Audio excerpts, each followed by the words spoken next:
Hello दोस्तों, मैं आपके लिए आज ऐसी वीडियो लेके आया हूँ जो 10th के बच्चे हैं, जो बहुत ज़्यादा परेशान हैं अभी कि हमने अभी कुछ पढ़ा नहीं या पूरी साल से जो पढ़े नहीं हैं, उनके लिए मैं ये ख़ास तौर से वीडियो लेके आया हूँ। 1 से डेढ़ घंटे की इस वीडियो में मैं आपको ऐसा कंटेंट दूँगा जिसमें आपके 23 से 25 नंबर पक्के हो जाएँगे, सिर्फ़ 1 से डेढ़ घंटे की वीडियो में। इसमें रिवीजन भी जो बच्चे मतलब कर चुके हैं अच्छे से मैथ्स, तो उसको ये भी देख सकते हैं, तो उससे उनका भी मैथ्स रिवीजन अच्छे से हो जाएगा। तो इसमें मैं आपको यूनिट बताऊँगा कौन-कौन सी मतलब आपको मैं करवाऊँगा, ठीक है?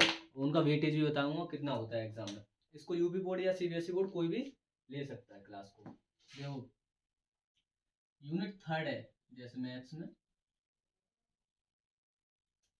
Linear equation in two variable.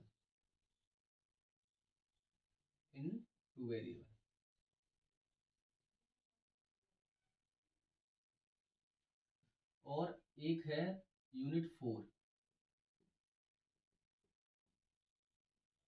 Quadratic equation.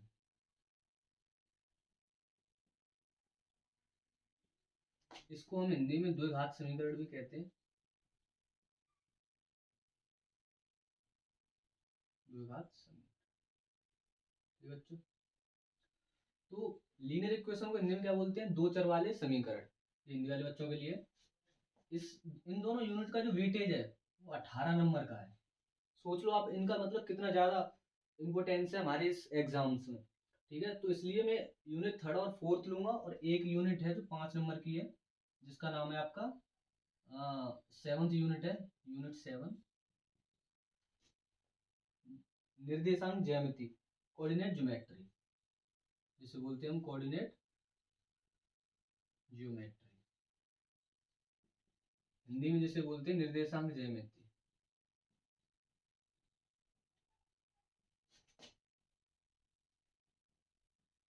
जी। तो निर्देशांक ज्यामिति और आपके द्विघात समीकरण और दो चर वाले समीकरण, ये जो तीनों यूनिट हैं, इन तीनों यूनिट में आपके 23 नंबर पक्के हैं। कितने हो गए? 18 और 5 23 नंबर। अब मैं ये यूनिट्स तुम्हें इस वीडियो में कराऊंगा। आपको इस मतलब जो भी एग्जाम्स में आ चुके हैं इनके इनसे रिलेटेड क्वेश्चन पीछे के और जो आ सकते हैं, जितने भी इंपॉर्टेंट क्वेश्चन है वही क्वेश्चन मैं इस वीडियो में लेके आऊंगा। इस वीडियो को आप अच्छे से पूरी वीडियो देखना, आपका 1 से डेढ़ घंटे में इन तीनों यूनिट का अच्छे से रिवीजन हो जाएगा। और जो बच्चे बिल्कुल भी नहीं पढ़े हैं वो इसको देख लें तो अच्छे से पास भी हो जाएंगे। तो आ जाइए, अब शुरू करते हैं। इसको हटा देता हूँ, ठीक है पूरा।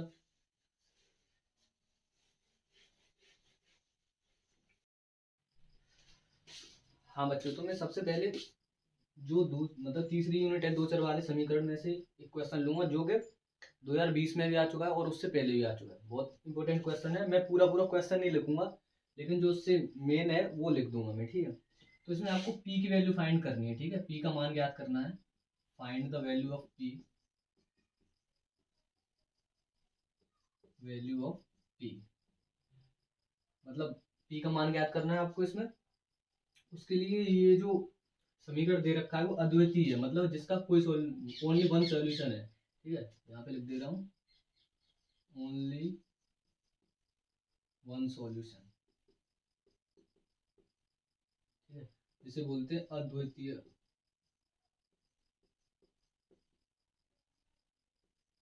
अद्वितीय हल है, ठीक है।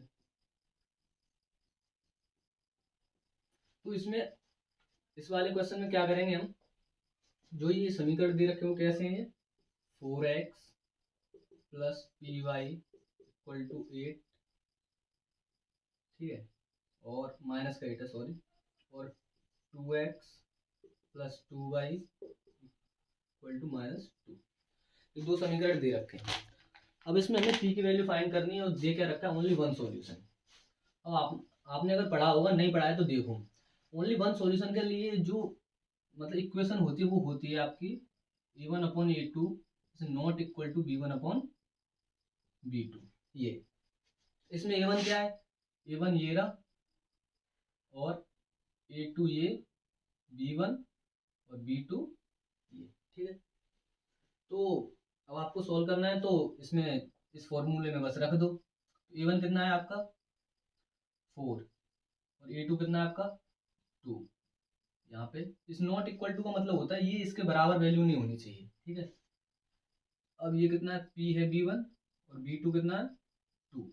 देखो डायरेक्ट भी सॉल्व कर सकते हो, 2 से 2 काट भी सकते हो, या इसको इधर लेके सॉल्व कर सकते थे। तो इसका मतलब हो गया 4 is not equal to P। मतलब P का जो मान है वो कभी 4 नहीं हो सकता। यही इसका सॉल्यूशन था, यही इसका आंसर है। इसमें से एक क्वेश्चन ये हो गया। ये बच्चों बहुत बार क्वेश्चन आ चुका है, थोड़ा अच्छे से करना है इसको।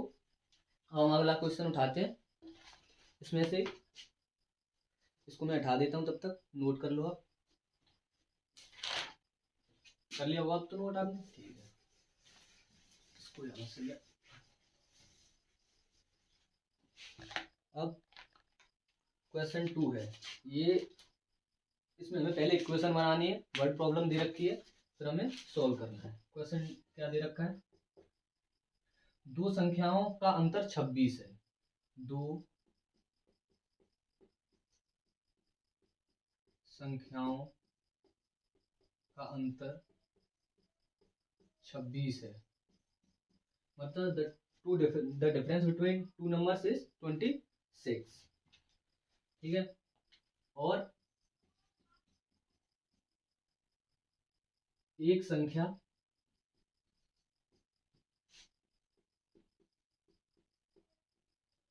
दूसरी संख्या की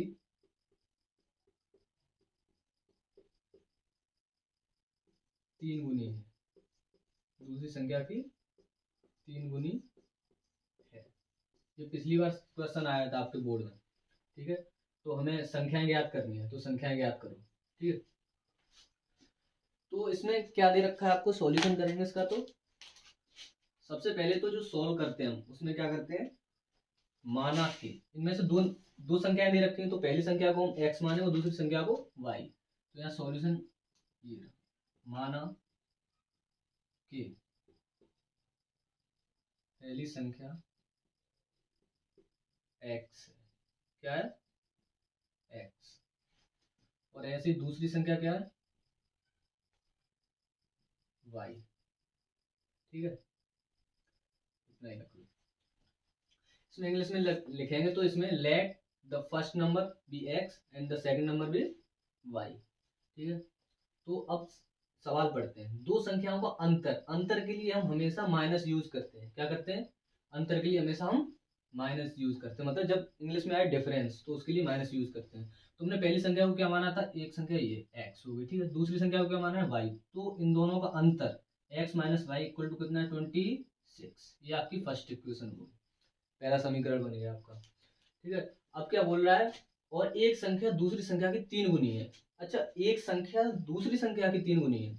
इसमें बच्चे थोड़े से चकरा जाते हैं, क्योंकि क्या करते हैं बच्चे कि दूसरी संख्या को पहले रख देते हैं और जो पहली वाली संख्या होती है उसको बाद में रखते हैं। नहीं, लेकिन जैसे जैसे ये सवाल में बोले बस आपको वही करना है, वैसे ही लिखना है। तो और एक संख्या, एक संख्या मतलब पहली संख्या क्या मानी थी हमने x। ठीक है, इज इक्वल टू, और एक संख्या दूसरी संख्या की तीन गुनी है। तो दूसरी संख्या क्या थी y। कितनी गुनी है, तीन गुनी।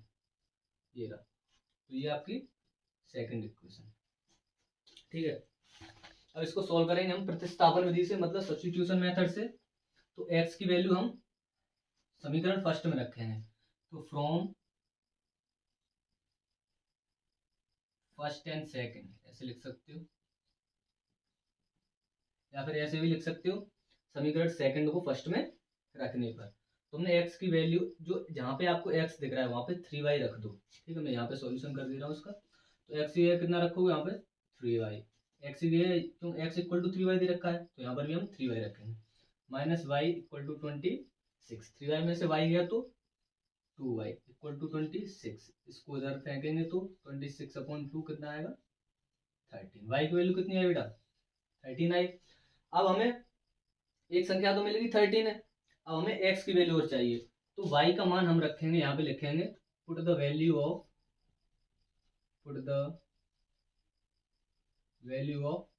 y in second. सेकंड में रख दो इस वाली वैल्यू को, चाहे फर्स्ट में, आपकी वैल्यू निकल आएगी x की। ठीक है। या फिर ऐसे बोल सकते हो, इसे हिंदी में बोले तो y का मान समीकरण सेकंड में रखने पर, तो यहाँ रखोगे तो x इक्वल टू 3, y का मान कितना निकला आपका 13।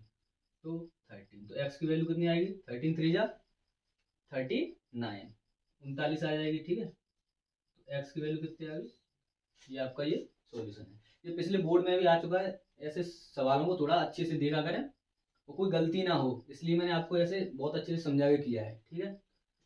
अब अगला सवाल देखते हैं, तब आप इसे नोट करो, मैं देखता हूँ।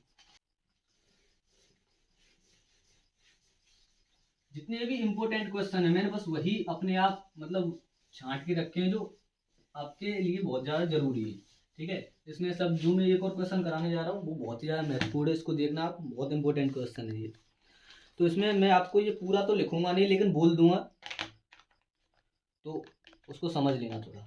इसमें क्या दे रखा है, ये अंश और हर वाले हैं, ठीक है। सबसे पहले तो मैं इस क्वेश्चन के लिए आपको बता दूं कि अंश को हम, अंश जो होता है वो ऊपर रहता है और हर कहाँ पे रहता है, नीचे, ठीक है। मतलब ये हो गया आपका न्यूमरेटर और ये हो गया आपका डिनोमिनेटर, ठीक है बेटा, ये होता है, ठीक है।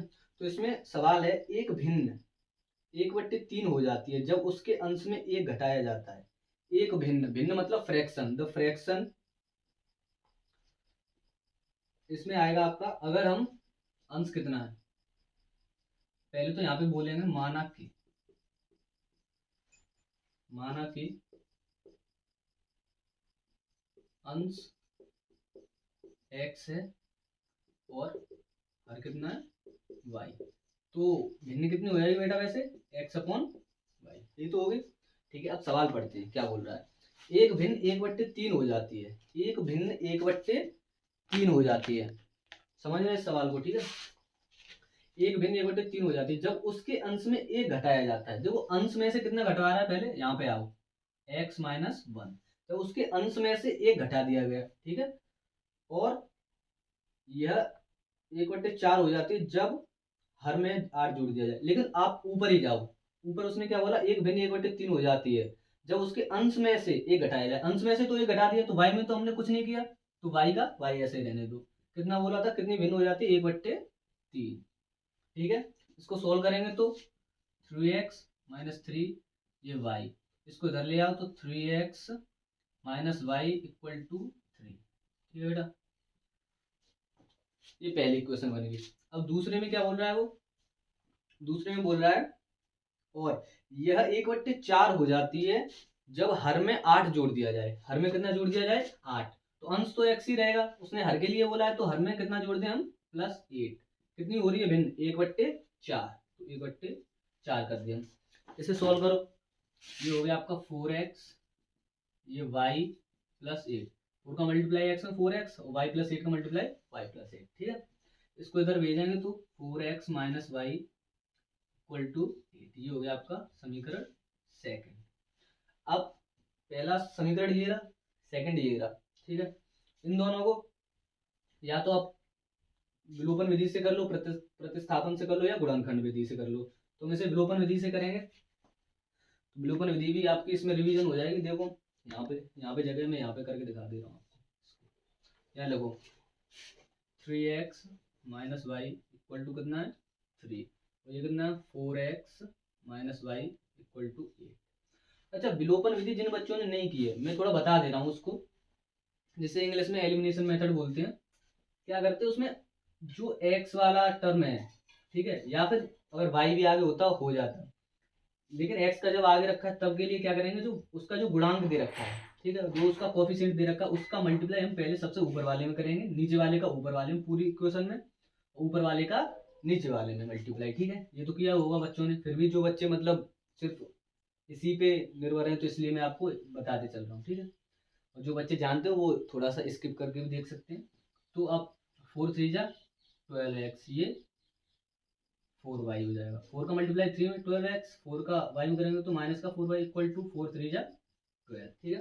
अब 3 का मल्टीप्लाई किस में करेंगे, 4 में, तो 3×4 = 12x माइनस ये 3y और 3×8 = 24, ठीक है बेटा, यहाँ तक हुआ है। अब इसमें क्या करते हैं हम, जो नीचे वाली इक्वेशन होती है उसके साइन चेंज कर देते हैं। जैसे ये प्लस है तो यहाँ पे क्या हो जाएगा, माइनस, या माइनस है तो ये क्या हो जाएगा, प्लस। अब ये प्लस है तो ये माइनस, देखो इससे ये कैंसिल हो गया, हम -4y में से अगर 3y हम माइनस करेंगे तो माइनस का y बचेगा, ठीक है। अब 12 में से 24 घटाओ, कितना हो, माइनस का 12, तो माइनस से माइनस गया, y की वैल्यू कितनी है बेटा, 12, ठीक है। यहाँ पे जगह नहीं बची है तो मैं इसको थोड़ा सा हटा दे रहा हूँ, आपने नोट तो कर ही लिया होगा, ठीक है, नोट कर लेना। अब मैं इसको हटा के यहाँ पे इसको यहाँ सोल्व कर दे रहा हूँ, जिससे कि हम अपनी x की वैल्यू और ले सकें। ये y की वैल्यू आ गई, अब किसकी चाहिए हमें, x की।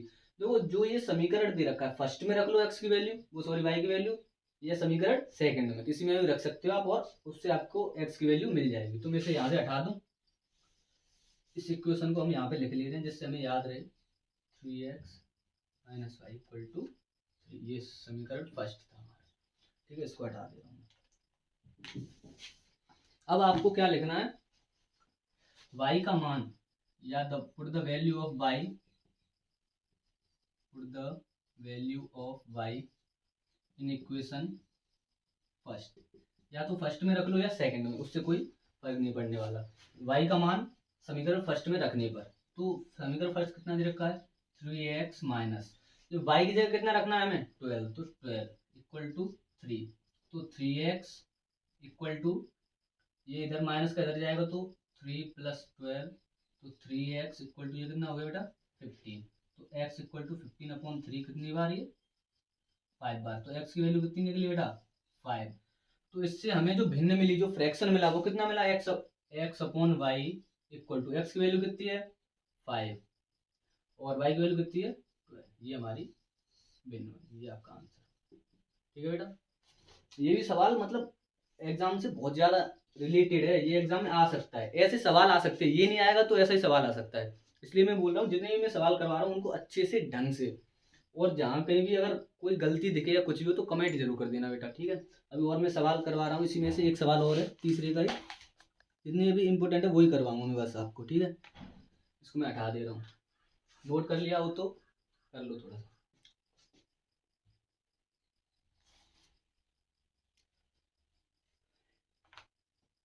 ठीक है। मैं इसको हटा दे रहा हूँ बेटा। अब जो ये वाला मैं सवाल करवा रहा हूँ, ये इस यूनिट से आखिरी सवाल है, ठीक है, पर इसके आने के चांस हैं वो बहुत ज़्यादा हैं, तो मैं इस सवाल को पूरा लिखूंगा भी और अच्छे से आपको समझाऊंगा भी, क्योंकि ये वाला जो सवाल है वो बच्चों को बहुत कम मतलब समझ में आता है कभी कभी, तो इसको मैं अच्छे से समझाऊंगा और इसको पूरा लिखूंगा भी यहाँ पे बोर्ड पे, ठीक है। तो यहाँ पे हम लिखते हैं,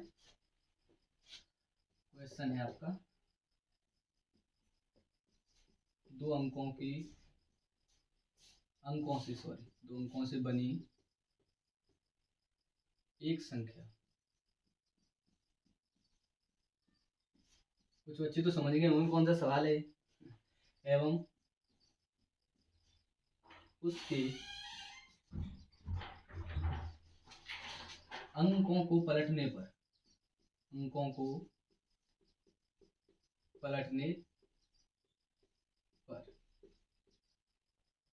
बनी संख्या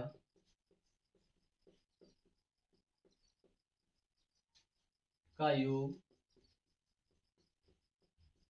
66 है, कितना बेटा, 66 है, ठीक है। ये आपका देखो 19 में भी आ चुका है, 20 में भी आ चुका है, और शायद पिछली बार भी ये आया था, और उससे पहले भी ये इससे रिलेटेड क्वेश्चन जरूर आता है, तो इसको और अच्छे से करना। मैंने पहले ही बताया तुम्हें, मैं वही क्वेश्चन करवा रहा हूँ बेटा जो एग्जाम रिलेटेड है, जो एग्जाम में आएंगे ही। मैं ये नहीं बोल रहा कि सेम सवाल आ जाएगा, लेकिन इससे रिलेटेड थोड़ी सी वैल्यू चेंज हो सकती है, कुछ भी हो सकता है, लेकिन इससे रिलेटेड आपको सवाल जरूर देखने को मिलेंगे, ठीक है। तो ये क्लास बिल्कुल भी मिस मत करना। यदि अब आगे और है इसमें थोड़ा सा, यदि संख्या के अंकों का अंतर 2 है, सॉरी इसमें 2 हो तो संख्या ज्ञात करो, ठीक है बेटा, संख्या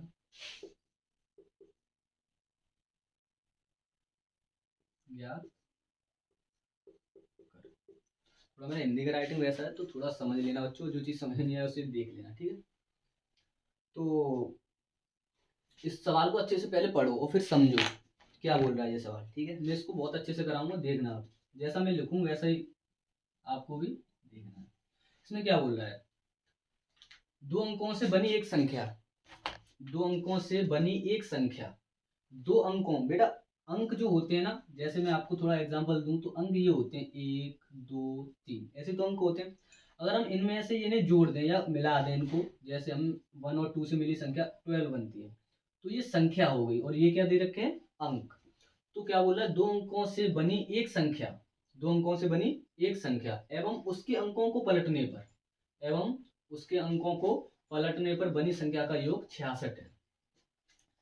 तो बेटा इसमें एक चीज समझनी है आपको, इसमें इकाई और दहाई का है, मतलब वो पहला अंक जो होता है उसे हम इकाई मानते हैं और जो दूसरा अंक होता है उसे दहाई मानते हैं। तो इसमें यहाँ पे हम लिखेंगे, माना कि इकाई का अंक x है, ठीक है, और दहाई का अंक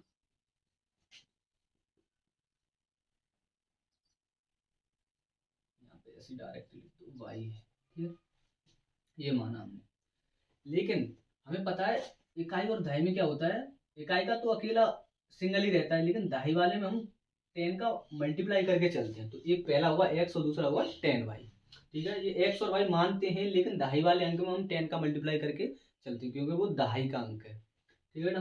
तो अब क्या बोल रहा है, दो अंकों से बनी एक संख्या, ठीक है, एवं दो अंकों से बनी एक संख्या एवं उसके अंकों को, दो अंकों से बनी एक संख्या अगर बनाएंगे हम तो कैसे बनेगी, देखो बेटा ऐसे बनती है संख्या x प्लस 10y, ये आपकी संख्या बन गई, ठीक है। यहाँ पे लिख दे रहा हूँ मैं इसको, x प्लस 10y, ये क्या बनी, संख्या।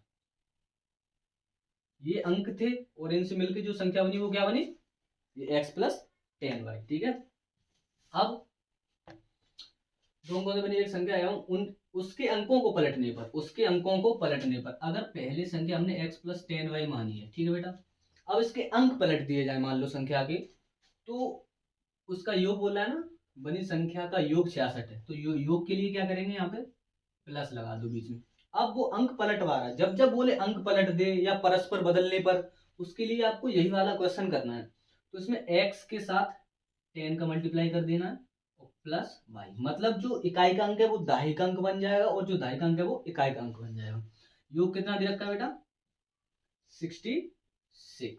अब इससे हम इसको सॉल्व करेंगे तो x और 10x कितना हो गया, 11x, 10y और y कितना हो गया, 11y इक्वल टू 66, ठीक है। इसे अगर हम 11 से पूरे को डिवाइड कर दें तो x plus Y equal to 6, ये आपकी पहली इक्वेशन बनेगी।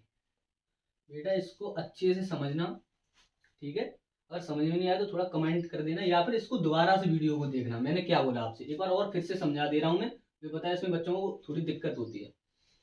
इसमें जब जब बदलने वाले क्वेश्चन आते हैं, जैसे परस्पर बदलने पर या संख्याओं को पलटने पर, ऐसे कोई क्वेश्चन मिले आपको तो समझ जाओ कि इकाई और दहाई वाला क्वेश्चन है ये, ठीक है, मतलब वंस और टेंस प्लेस वाला क्वेश्चन है ये, ठीक है। तो इसमें पहले तो हमने इकाई का अंक x माना और दहाई का अंक कितना माना y, इससे जो मिलके संख्या बनी है, मैं ये बोल रहा हूँ ये अंक हैं x और y, और ये संख्या जो बनती है वो उन्हें ऐड करने पर बनती है, ठीक है।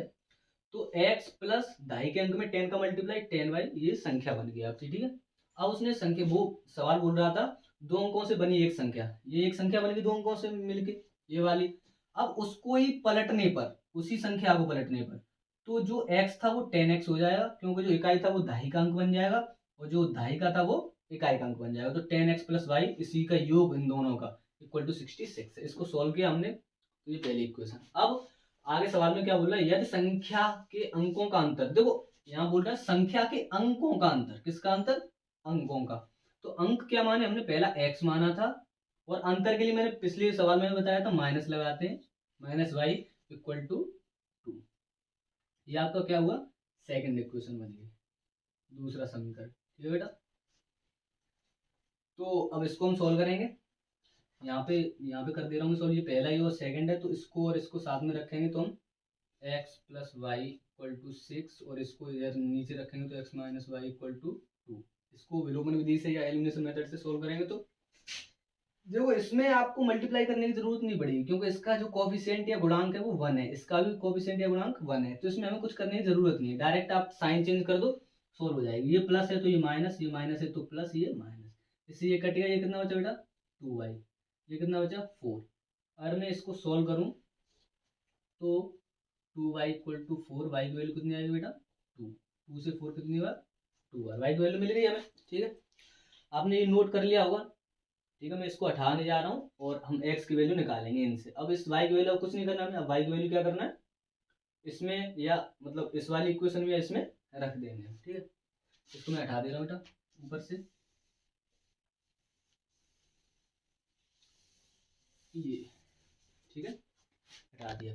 पहली वाली जो इक्वेशन थी वो क्या थी, x प्लस वाई टू 6, इसको मैं यहाँ पे लिख दे रहा हूँ जिससे आपको समझ में। अब हम y का मान किस में रखेंगे, put the value of y, put the value of y, Hindi वाले बच्चे y का मान समीकरण फर्स्ट में रखने पर ऐसे लिख दो, put the value y of in equation first. ठीक है, तो x plus Y equal to 6 है, तो x प्लस वाई कितना हमने अभी निकाला 2, तो इक्वल टू 6, तो x की वैल्यू कितनी आएगी बेटा 4। अब ये अंक निकले हमारे पास, y का अंक कितना है 2 और x का अंक कितना है 4। तो हमने जो संख्याएं मानी थी, मैं यहाँ पे लिख दे रहा हूँ पहले, x प्लस 10y मानी थी, यही तो थी संख्या। तो हम इसमें पहली संख्या अगर निकालेंगे, जो संख्या दे रखे उसको ही, तो x की जगह 4 रखो प्लस 10 और y की जगह 2 रखो, तो संख्या क्या मिलेगी 4 प्लस ये कितना हो गया 20 और ये 24, तो संख्या कितनी निकली हमें पहली हमारी 24। सही है बेटा यहाँ तक। अब हम दूसरी संख्या निकालेंगे, तो मैं इसे हटा दे रहा हूँ, ये नोट कर लिया हो आपने तो थोड़ा देख लेना, नोट कर लेना। ठीक है, अब दूसरी संख्या के लिए क्या करेंगे, y की वैल्यू कितनी है बेटा, यहाँ मैं थोड़ा लिख दे रहा हूँ जिससे हमें याद रहे, 2 है। ठीक है, मैं इसको हटाने जा रहा हूँ, ये हमने हटाया। ठीक है, अब जो हमने चेंज करके जो संख्या लिखी थी पहले वो क्या थी, इकाई को दाई कर दिया था, दाई को इकाई कर दिया, तो यहाँ पे हो जाएगा आपका 10x प्लस वाई। इसके लिए क्या लिखेंगे हम, 10 इंटू एक्स की वैल्यू 4, ये 4 है। ठीक है, अब कितना प्लस वाई की वैल्यू कितनी बेटा 2, अब 10 4 जा कितना हुआ 40 प्लस 2, तो कितनी निकली आपकी 42। अब देखो एक चीज आपने देखी होगी, जब संख्या सेम मतलब सीधी थी, ठीक है, जब पलटे नहीं थे अंक, तब कितनी थी 24। जैसे अंकों को हमने पलटा, जैसे अंकों को हमने पलट दिया, वैसे ये देखो 4 आगे आ गया और 2 पीछे, तो 24 से ये 42 बन गई। ठीक है बेटा, ये आपके आंसर थे दोनों। तो इसको बहुत अच्छे से, इस वाले सवाल को और अच्छे से बहुत अच्छे से रिवीजन करना, जिन बच्चों ने रिवीजन नहीं किया या अभी तक किया नहीं है, तो ये सवाल आने के बहुत ज़्यादा चांस है, इसको भी अच्छे से करना। ठीक है, तो तीसरी वाली यूनिट में इतना ही बहुत है, देखता हूँ एक दो सवाल और मिल जाए तो उसको और करा दे रहा हूँ, फिर मैं हम फोर्थ यूनिट चालू करेंगे, क्वाड्रेटिक इक्वेशन मतलब द्विघात समीकरण। ठीक है, आप इसको नोट करो, जब तक नोट कर लो, मैं फिर अभी हटा देता हूँ, हटा दूँ मैं। ठीक है बेटा, हटाता हूँ इसको।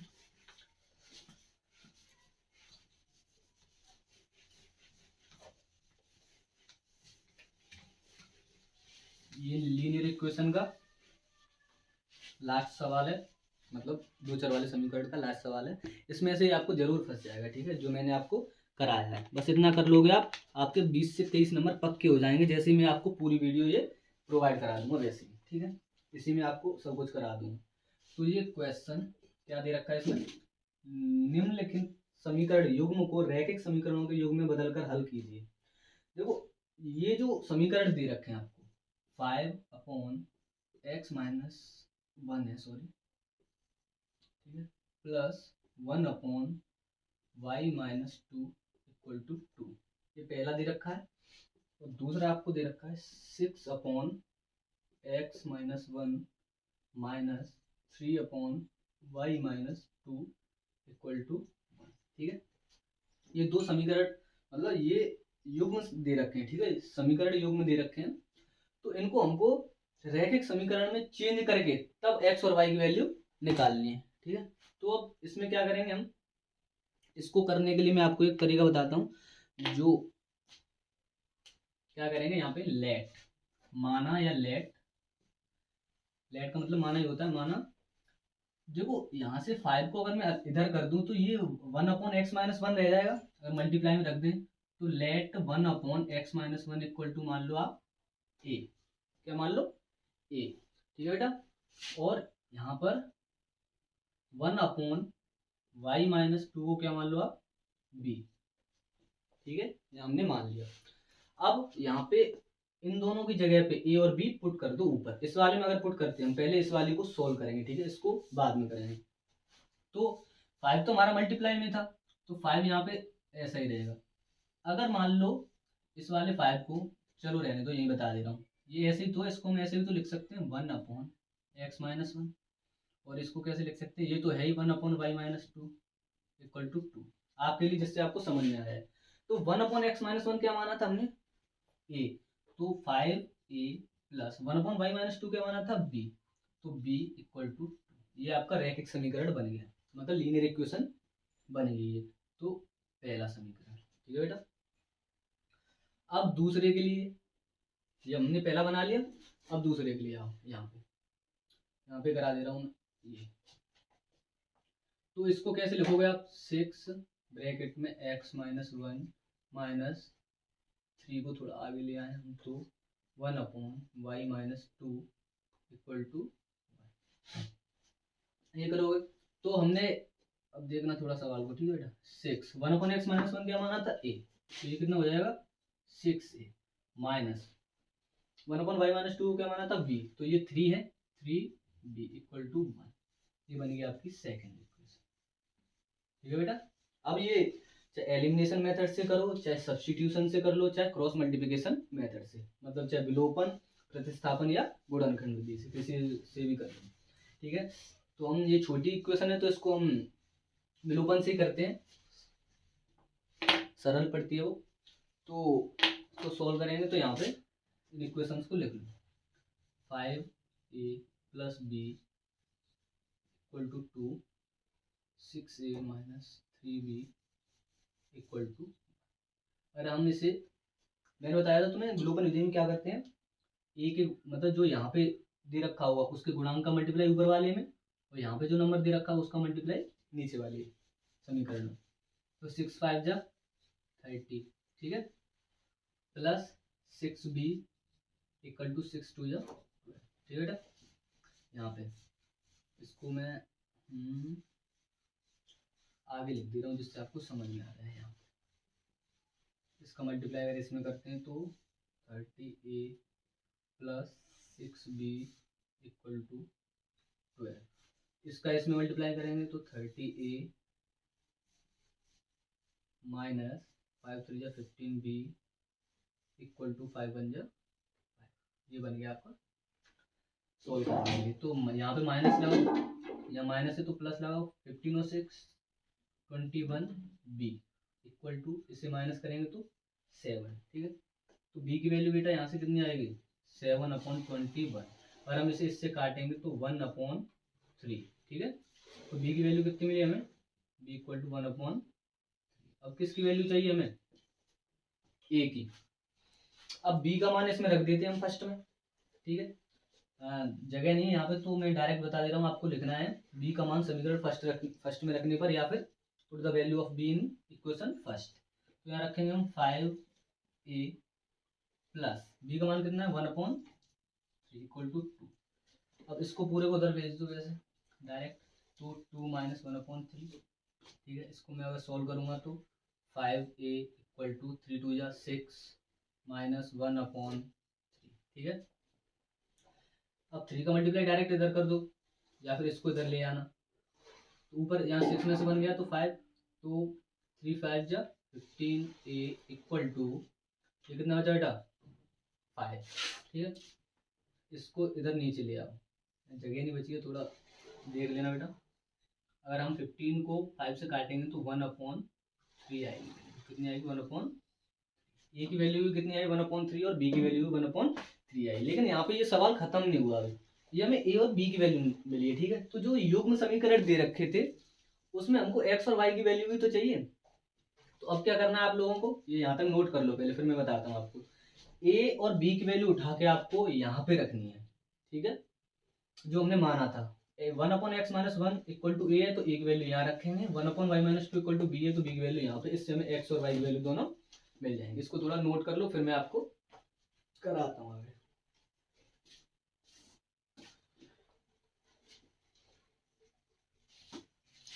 ठीक है बेटा, और नोट कर लिया तो सही है, नहीं तो थोड़ा सा उसे पॉज करके नोट कर सकते हो वीडियो को। ठीक है, मैं इसको यहाँ से हटा दे रहा हूँ पूरा, ए की वैल्यू रहने दो, बी और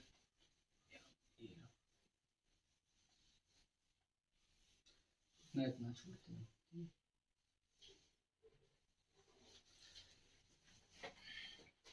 मैं यहाँ पे रख लेता हूँ, ए की वैल्यू कितनी है बेटा 1/3 और बी की भी कितनी है 1/3। इसको सॉल्व करते हैं। तो यहाँ पे अगर हम ए की वैल्यू इसमें रखते हैं तो 1/x माइनस 1 इक्वल टू 1/3। अच्छा ये देखो 1 ऊपर भी है, 1 मतलब इधर साइड भी है और इधर भी है, तो इनको हम पलट देते हैं तो x माइनस 1 इक्वल टू 3, -1 को इधर ले जाएंगे तो x इक्वल टू कितना हो जाएगा, x की वैल्यू कितनी निकली बेटा 4।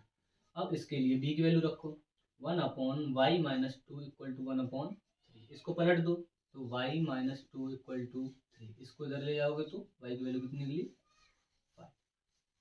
ठीक है बेटा, कोई दिक्कत यहाँ तक? ठीक है, ये वाला सवाल हो गया आपका। मैं द्विघात समीकरण वाले यूनिट पे चलते हैं। ठीक है,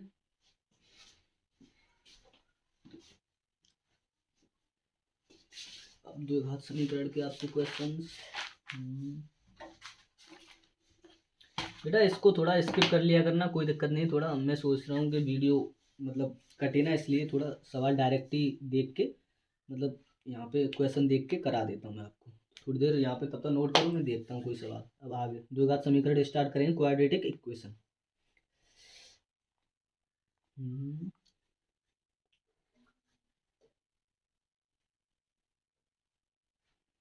ठीक है, चलो सवाल मिल गया, इसको हटाते हैं। इस सवाल को जरूर दोबारा से रिपीट और करना है एक बार। ठीक है, सवाल अच्छा है, हो सकता है एग्जाम में आ भी जाए इस बार।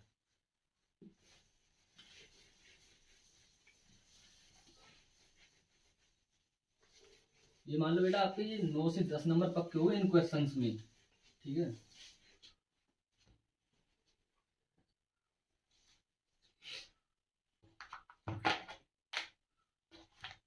अब बेटा हम स्टार्ट करते हैं क्वाड्रेटिक इक्वेशन। यहाँ पे क्वाड्रेटिक इक्वेशन का क्वेश्चन है ये वाला। यदि द्विघात समीकरण, देखो द्विघात समीकरण दे रखा है 2x² plus kx plus 3 equal to 0, ये दे रखा है। ठीक है, और बोला गया है कि दोनों मूल वास्तविक और बराबर हैं। क्या बोला गया है, इक्वल रूट्स दे रखे हैं। क्या दे रखे हैं, इक्वल रूट्स। वास्तविक मतलब मूल वास्तविक है और बराबर है दोनों। तो इक्वल रूट्स के लिए क्या होता है हमारा, आपने फॉर्मूला पढ़ा होगा या नहीं पढ़ा है तो देखो। इक्वल रूट के लिए जो फॉर्मूला होता है हमारा, इक्वल रूट्स के लिए जो विवेक्तर जैसे बोलते हैं हम हिंदी में विवेक्तर बोलते हैं और वैसे डिस्क्रिमिनेंट बोलते हैं, तो उसमें क्या होता है d equal to b² minus 4ac होता है। ठीक है, फॉर्मूला। तो इसमें जो डिस्क्रिमिनेंट होता है वो 0 होता है, तो b² minus 4ac equal to 0, जब इक्वल रूट दे रखे हों और वास्तविक मूल दे रखे हों। ठीक है, जो रूट्स इक्वल हों और वास्तविक मतलब रियल हों। ठीक है, रियल रूट और इक्वल रूट दे रखे हों जब, उसके लिए। तो अब क्या रखना है हमें इसमें,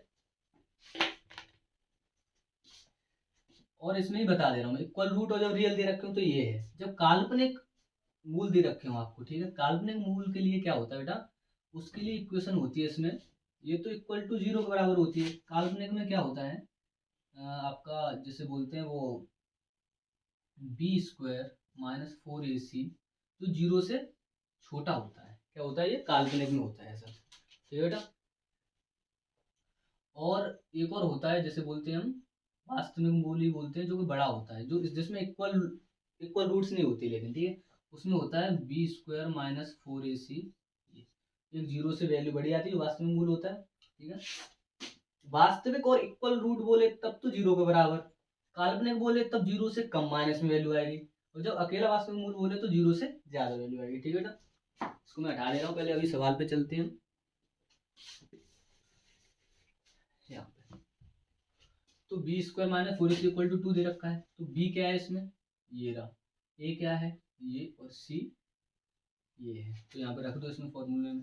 बी की वैल्यू कितनी है, के, तो के स्क्वायर। ठीक है, माइनस 4 इंटू ए कितना दे रखा है 2, इंटू सी कितना दे रखा है 3, इक्वल टू 0। तो के स्क्वायर 4 2 जा 8, 8 3 जा 24, ये कितना निकला 24। तो इसको इधर फेंकेंगे तो हम 24 हो जाएगा स्क्वायर। स्क्वायर हटाते हैं तो क्या लगाते हैं, रूट। बेटा लेकिन एक चीज याद रखना, ये रूट तो लगा दिया हमने। ठीक है, अब इसमें से रूट में से अगर थोड़ी सी छोटी वैल्यू करनी है हमें, लेकिन हमेशा जब भी स्क्वायर हटाते हैं रूट में जब वैल्यू आती है तो प्लस और माइनस दोनों में आती है। किसमें आती है, प्लस और माइनस में। इसका मतलब के की वैल्यू एक बार प्लस में रूट 24 है और एक बार माइनस में रूट 24 है। कभी कभी जो ऑप्शंस में दे रखा होता है, जैसे 1 नंबर में सवाल आ गया तो आपको दे रखा होगा कि के की वैल्यू पहले तो प्लस में रूट 24 दे रखी होगी, एक बार माइनस में दे रखी होगी, एक बार कुछ भी वैल्यू दे रखी हो सकती है, और एक बार ये दे रखी होगी। तो आपको इस पे टिक करना है, क्योंकि जब भी रूट में वैल्यू आती है स्क्वायर हटा के जब रूट लगाते हैं तो प्लस और माइनस दोनों में आती है। ठीक है बेटा, ये याद रखना आप। और इसको अगर आप छोटा करना चाहते हो तो इसका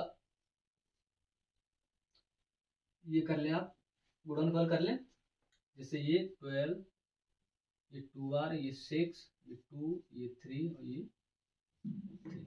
जो पेयर बाहर निकले उसे बाहर निकाल लो। तो के की वैल्यू कितनी हो जाएगी बेटा, प्लस माइनस, ये पेयर बाहर निकला तो 2 और 2 3 जा 6, तो 2 रूट 6। तो वैल्यू कितनी आएगी 2 रूट 6। के की वैल्यू प्लस माइनस, एक बार प्लस में 2 रूट 6, एक बार माइनस। ठीक है, ये भी 1 या 2 नंबर में सवाल आ जाता है एग्जाम में, इसलिए मैंने आपको करा दिया है। ठीक है, नोट कर लो तब तक, और सवाल में नोट करता हूँ, देखता हूँ।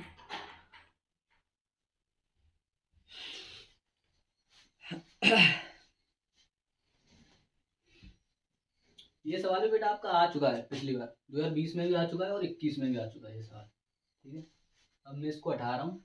दूसरा सवाल,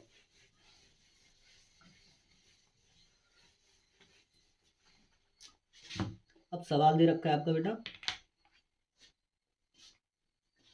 समीकरण दे रखा है एक आपको, X square minus 7x plus 12 equal to 0, ये दे रखा है। इसके जो मूलों के व्युत्क्रमों का योगफल ज्ञात कीजिए। इसमें क्या बोल रहा है, मूलों के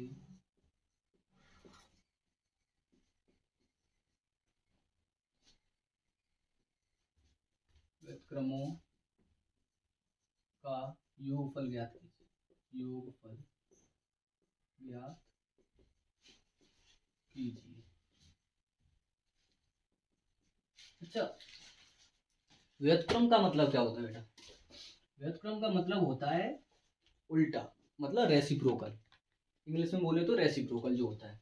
जैसे मैं आपको बताऊं, x का जो व्युत्क्रम होगा वो 1/x होगा, ये रेसिप्रोकल होता है। ठीक है, वो संख्या को उल्टा कर देते हैं। ठीक है, तो आपने जो मूल पढ़े होंगे रूट्स, उसमें क्या होता है, एक तो गुणनफल दे रखा होता है, एक योगफल दे रखा होता है। अल्फा और बीटा वाला जो क्वेश्चन होता है उसमें तो मूलों के व्युत्क्रमों का योगफल ज्ञात करना है। क्या ज्ञात करना है, योगफल ज्ञात करना है।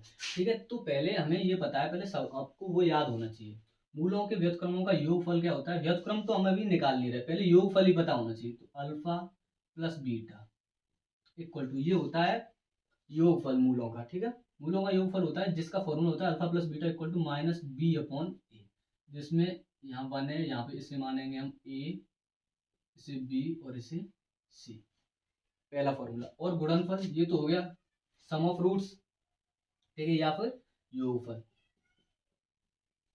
मूलों का योगफल या सम ऑफ रूट्स बोल सकते हो। ठीक है, मैं थोड़ा शॉर्ट में लिख दे रहा हूँ, समझ जाना। तो अल्फा बीटा ये होता है सी अपॉन ए, जो होता है आपका गुणनफल, मूलों का गुणनफल या फिर द प्रोडक्ट ऑफ रूट्स।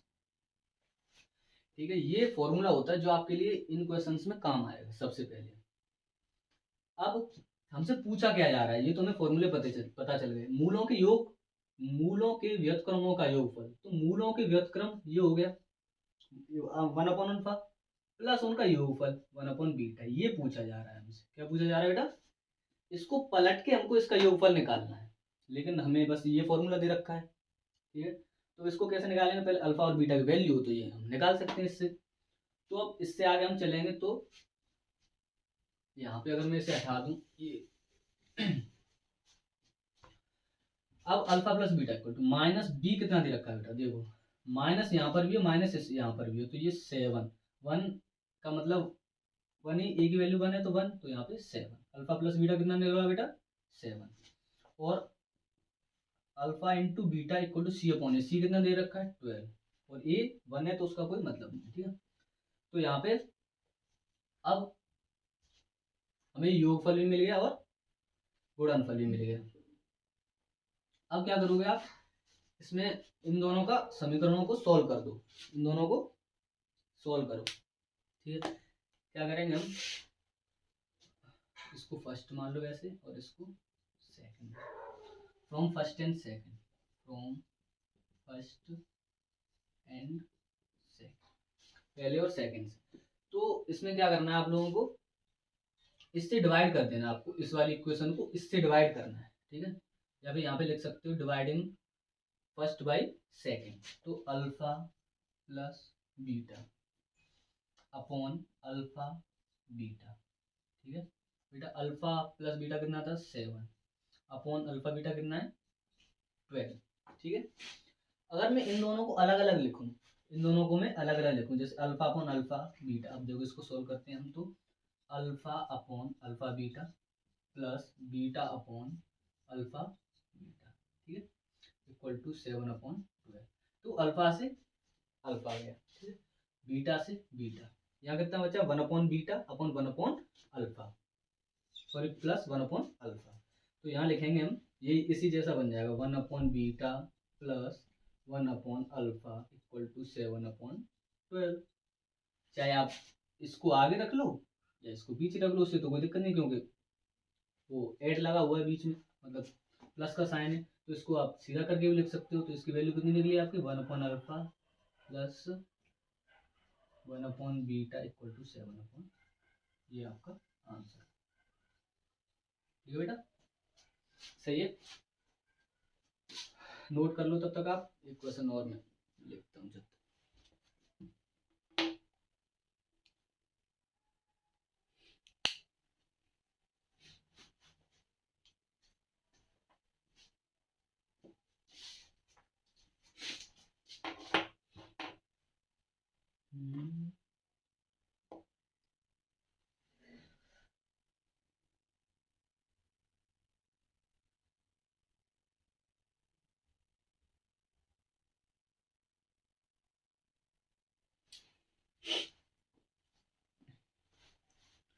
छोटे एक और सवाल, बढ़िया सवाल है, ये भी एग्जाम में आ चुका है पिछली बार, और इससे रिलेटेड क्वेश्चन में आ सकते हैं। अब जो मैं क्वेश्चन करवाऊंगा उसमें आपका फैक्टर का जो कॉन्सेप्ट है वो भी क्लियर हो जाएगा, और अल्फा बीटा वाला भी एक क्वेश्चन उसी में बन जाता है। देखो इसमें दे रखा है समीकरण x² - 7x + 12 = 0 के मूलों के व्युत्क्रमों का योगफल ज्ञात कीजिए। इसमें भी व्युत्क्रमों का योगफल ज्ञात करवा रहा है, ठीक है। पिछले वाले में क्या बोला था? पिछले वाले में हमें उसने दे रखे थे, ठीक है, वैल्यू डायरेक्ट। इसमें समीकरण दे रखा है -7x + 12 = 0। ये सेम सवाल है बेटा, इसने सेम ही दे दिया, इसमें भी उतना ही आंसर निकलेगा उसमें, इसको छोड़ के सेम ही दे दिया ये तो, सॉरी। हाँ अगला सवाल है ये रहा, ये दे रखा है आपको। इसमें रूट वाला जो क्वेश्चन है ये है, जो घात समीकरण दे रखा है, क्वाड्रेटिक इक्वेशन 3x² - 2√6x + 2 = 0। ये 2019 में भी आ चुका है बेटा आपका, और पहले भी आ चुका है, और ऐसे क्वेश्चन जरूर आते हैं। ये 3 या 4 नंबर में क्वेश्चन आता है आपका, ठीक है, रूट वाला, तो रूट में हमें फैक्टर करवाता है, ठीक है, गुणनखंड करवाता है जिसके। तो इसमें मैं आपको सिखाता हूँ। सबसे पहले तो इसके गुणनखंड करने के लिए हमें क्या चाहिए कि ये जो बीच वाला नंबर है उसको हमें तोड़ना है, स्प्लिट करना है, ठीक है, 2 भागों में। तो कैसे करेंगे? पहले 3 का 2 में मल्टीप्लाई करो, कितना आएगा बेटा? तो P into Q equal to 3 2 6। P और Q क्या है, ये दो नंबर मान है, एक नंबर P एक Q। तो हमें P और Q करके मतलब P का गुणा Q से करके 6 चाहिए, और P प्लस करें या माइनस करें Q में तो कितना आना चाहिए, माइनस का 2√6। ऐसे दो नंबर चाहिए हमें, दो नंबर ऐसे चाहिए जिनका मल्टीप्लाई करें तो 6 आए, या प्लस और माइनस करें तो माइनस का 2√6 आए। तो मैं इसके लिए आपको थोड़ी सी मतलब वो बताऊंगा ट्रिक, ठीक है। इसमें ट्रिक क्या, जैसे आपका ये मल्टीप्लाई करके जो नंबर आता है, ठीक है, उसका हम थोड़ा सा एलसीएम करते हैं, मतलब एलसीएम में गुणनफल करेंगे, तो इसमें 6 फैक्टर करते हैं मतलब, ठीक है। तो 2 से 3 और 3 से 1, यहाँ बड़ा नंबर होता तो भी करके देख सकते थे। मैं आपको अपने तरीके से बता रहा हूँ, वैसे तो डायरेक्ट भी बच्चे कर लेते हैं, पर जब नहीं मिलता है तब के लिए क्या करना है। तो ये दोनों चीजें हैं जो इसमें रूट, ये भी रूट में मतलब दोनों ही रूट में रहेंगे, √6 ही रहेगा, ठीक है। तो हमें लेके कितना आना है, माइनस का 2√6। अगर मैं, या ये √6 दे रखा है हमें, ये मिल गया, ठीक है। तो अगर मैं √6 प्लस √6 करूं तो 2√6 आ जाएगा, सही है। लेकिन हमें चाहिए किसका, माइनस का। तो यहाँ पे हम लेंगे माइनस का √6 और माइनस का √6, तो 1√6 और माइनस का 1√6 कितना हो जाएगा, माइनस का 2√6। और ये तो मिल गया हमें, लेकिन हमें ये भी तो देखना है कि इन दोनों का मल्टीप्लाई करने पे 6 आ रहा है कि नहीं आ रहा है। तो इन दोनों का अगर मल्टीप्लाई करेंगे हम तो √6 इंटू √6 कितना आएगा, देखो रूट में जब सेम सेम वैल्यू दे रखे हो मल्टीप्लाई करवा रहा हो तो 6 बाहर आ जाता है, आ रहा है, दोनों वैल्यू मिल गया हमें, तो √6 और एक √6। तो इसे सॉल्व करेंगे हम, तो माइनस का √6x माइनस का √6x, x 7 लिखेंगे इसमें, प्लस 2 इक्वल टू 0, ठीक है।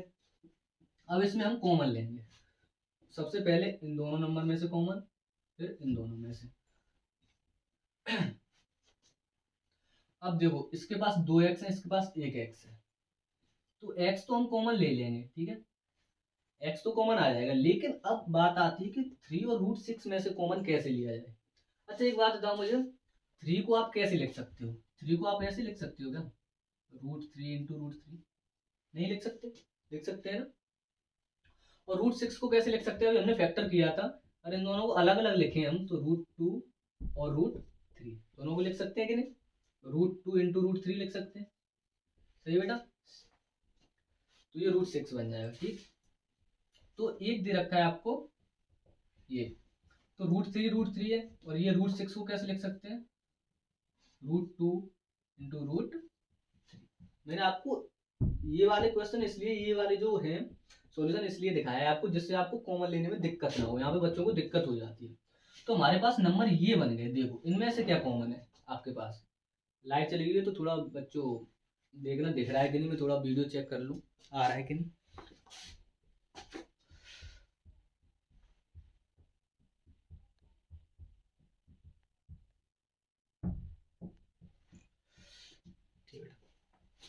देखो यहाँ पे इन दोनों में से कॉमन क्या है बेटा, देखो √3, चलो सही लाइट आ गई, √3 कॉमन है इसमें से। तो हम क्या करेंगे, यहाँ से √3 कॉमन लेंगे, और इसके पास 2x है, इसके पास 1x है, तो 1x कॉमन ले लिया हमने, ठीक है। यहाँ पे कितना बचा, आप देखो यहाँ से एक √3 ले लिया हमने 3 में से, तो कितना √3 बचा, 1 x ले चुके तो हम कितना x बचा, 1, सही है बेटा। अब माइनस, ये माइनस है तो माइनस। अब बताओ √6 में से हमने कितना ले लिया था तब, √3, ठीक है। तो यहाँ पर कितना बचा, कितना बचा बेटा, ये माइनस है तो माइनस। अब √6 और ये 2 है, अब वही वाला फिर से साफ बन गया इसमें भी। इस 2 को कैसे लिख सकते हैं हम, 2 को √2 इंटू √2, और √6 को तो लिख ही सकते हैं √2 इंटू √3। इसमें से कॉमन क्या, ये कॉमन गया, ठीक है, ये कॉमन गया आपका। तो यहाँ से कितना कॉमन लेना है आपको, √2 कॉमन ले लो, ठीक है। अब √2 कॉमन लिया, जैसे हमने √2 कॉमन लिया तो √6 में से √2 गया तो कितना बचा, √3, और ये x साथ में, क्योंकि हमने अकेला √2 ही कॉमन लिया है। अब 2 में से कितना ले लिया था, एक √2 गया, तो एक √2 तो बचा ही ना। तो यहाँ पे ये वाला साइन का अच्छे से याद रखना है, ये वाला साइन और इस वाले साइन को मल्टीप्लाई करना होता है, तो माइनस प्लस कितना होगा, माइनस, और यहाँ पे कितना बचा बेटा, जब 2 में से एक रूट 2 चला गया तो एक रूट 2 बचा, तो एक रूट 2 इक्वल टू 0। समझे? इसको थोड़ा सा मैं हटा दे रहा हूँ अगर आपने नोट कर लिया हो तो।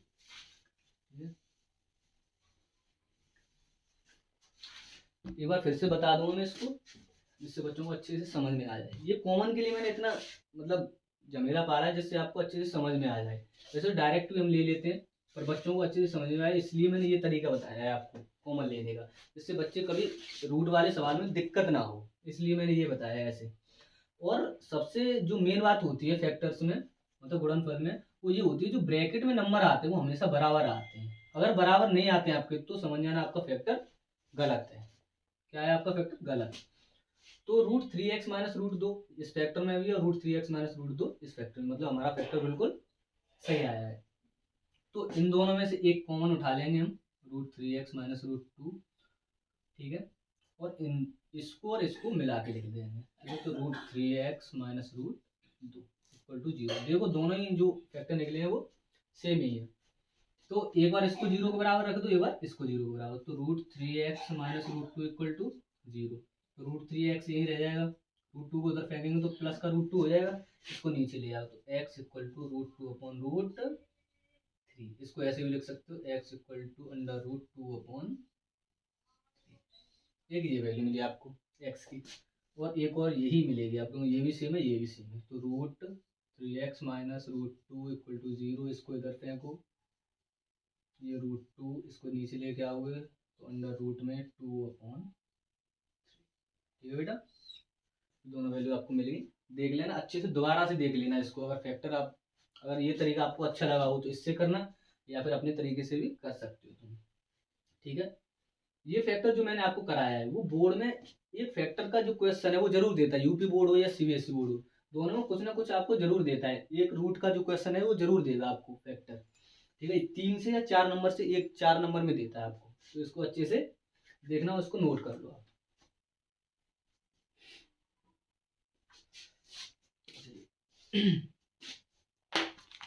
देखो अब ये सवाल दे रखा है आपको, ये भी आपका एग्जाम में आ चुका है पहले, और ये अच्छा सवाल, इस ऐसे सवाल बन जाते हैं कभी-कभी, ठीक है। ये बात मैं हर बार आपको इसलिए बोल रहा हूँ, जो जितने भी मैंने सवाल चूज किए, जितने भी मैंने टिक किए, जो जो सवाल मैं करा रहा हूँ वो एग्जाम रिलेटेड क्वेश्चन है। ये आपने क्लास ले ली तो मतलब आपके 20 से 25 नंबर पक्के हो जाएंगे, ठीक है। तो इसलिए मैं बोल रहा हूँ आप अच्छे से करना इस क्लास को, मिस मत करना एक भी क्वेश्चन। इसमें दे रखा है यदि इफ अल्फा और बीटा, जो समीकरण दे रखा है, समीकरण शॉर्ट में लिख दे रहा हूँ, समीकरण 2x² minus 3x plus 5 equal to 0 के मूल हो, मूल मतलब रूट्स, अल्फा और बीटा क्या दे रखे हैं, रूट्स, ठीक है। तो alpha square beta plus beta square alpha का मान ज्ञात करना, का मान ज्ञात करो। ठीक है बेटा, क्या दे रखा है ये सवाल, यदि अल्फा और बीटा समीकरण, ये समीकरण दे रखा है आपको 2x² minus 3x plus 5 equal to 0। तो जो अल्फा और बीटा है इसके मूल दे रखे हैं इस वाली इक्वेशन के, ठीक है। तो alpha square beta plus beta square alpha का मान ज्ञात करना है, हम सॉल्व करेंगे। मैंने इससे पहले आपको एक वीडियो, मतलब इसी वाले सवाल में इससे पहले आपको बताया था, इनका योगफल क्या होता है, alpha plus beta equal to minus b upon a. गुणनफल क्या होता है बेटा, सी अपॉन ए। पहले हम ये निकाल लेंगे, बी कितना दे रखा है इसमें, माइनस का 3, ये होता है बी, ये ए और ये सी। तो माइनस माइनस क्या हो गया, प्लस, तो माइनस यहाँ पर भी, माइनस यहाँ पर भी, तो प्लस का 3, ये कितना है यहाँ पे 2, 3 अपॉन 2, ये इनका योगफल निकाला है। गुणनफल के लिए सी कितना है 5 अपॉन ए कितना है, ये आपका गुणनफल निकाला है। अब सवाल क्या है कि alpha square beta plus beta square alpha का मान ज्ञात करना है, तो इसको यहाँ पे रखो, समझना थोड़ा अच्छे से इस सवाल को, प्लस बीटा स्क्वायर अल्फा इसका हमें योग निकालना है, ठीक है। तो इसमें से आपको एक चीज दिख रही होगी, अल्फा और बीटा आपको दोनों कॉमन दिख रहे हैं कि नहीं दोनों में। देखो इसमें भी अल्फा है, इसमें भी अल्फा, इसमें भी बीटा, इसमें भी बीटा है। तो अल्फा और बीटा हम ले लेंगे कॉमन। अब जब हमने अल्फा स्क्वायर में से एक अल्फा ले लिया, ठीक है बेटा, तो यहाँ पे कितना बचा अल्फा, और ये बीटा हमने ले लिया कॉमन, तो यहाँ पे तो अल्फा बचा अकेला, प्लस यहाँ बीटा स्क्वायर में से हमने एक बीटा उठा लिया, तो कितना बचा, एक बीटा बचा।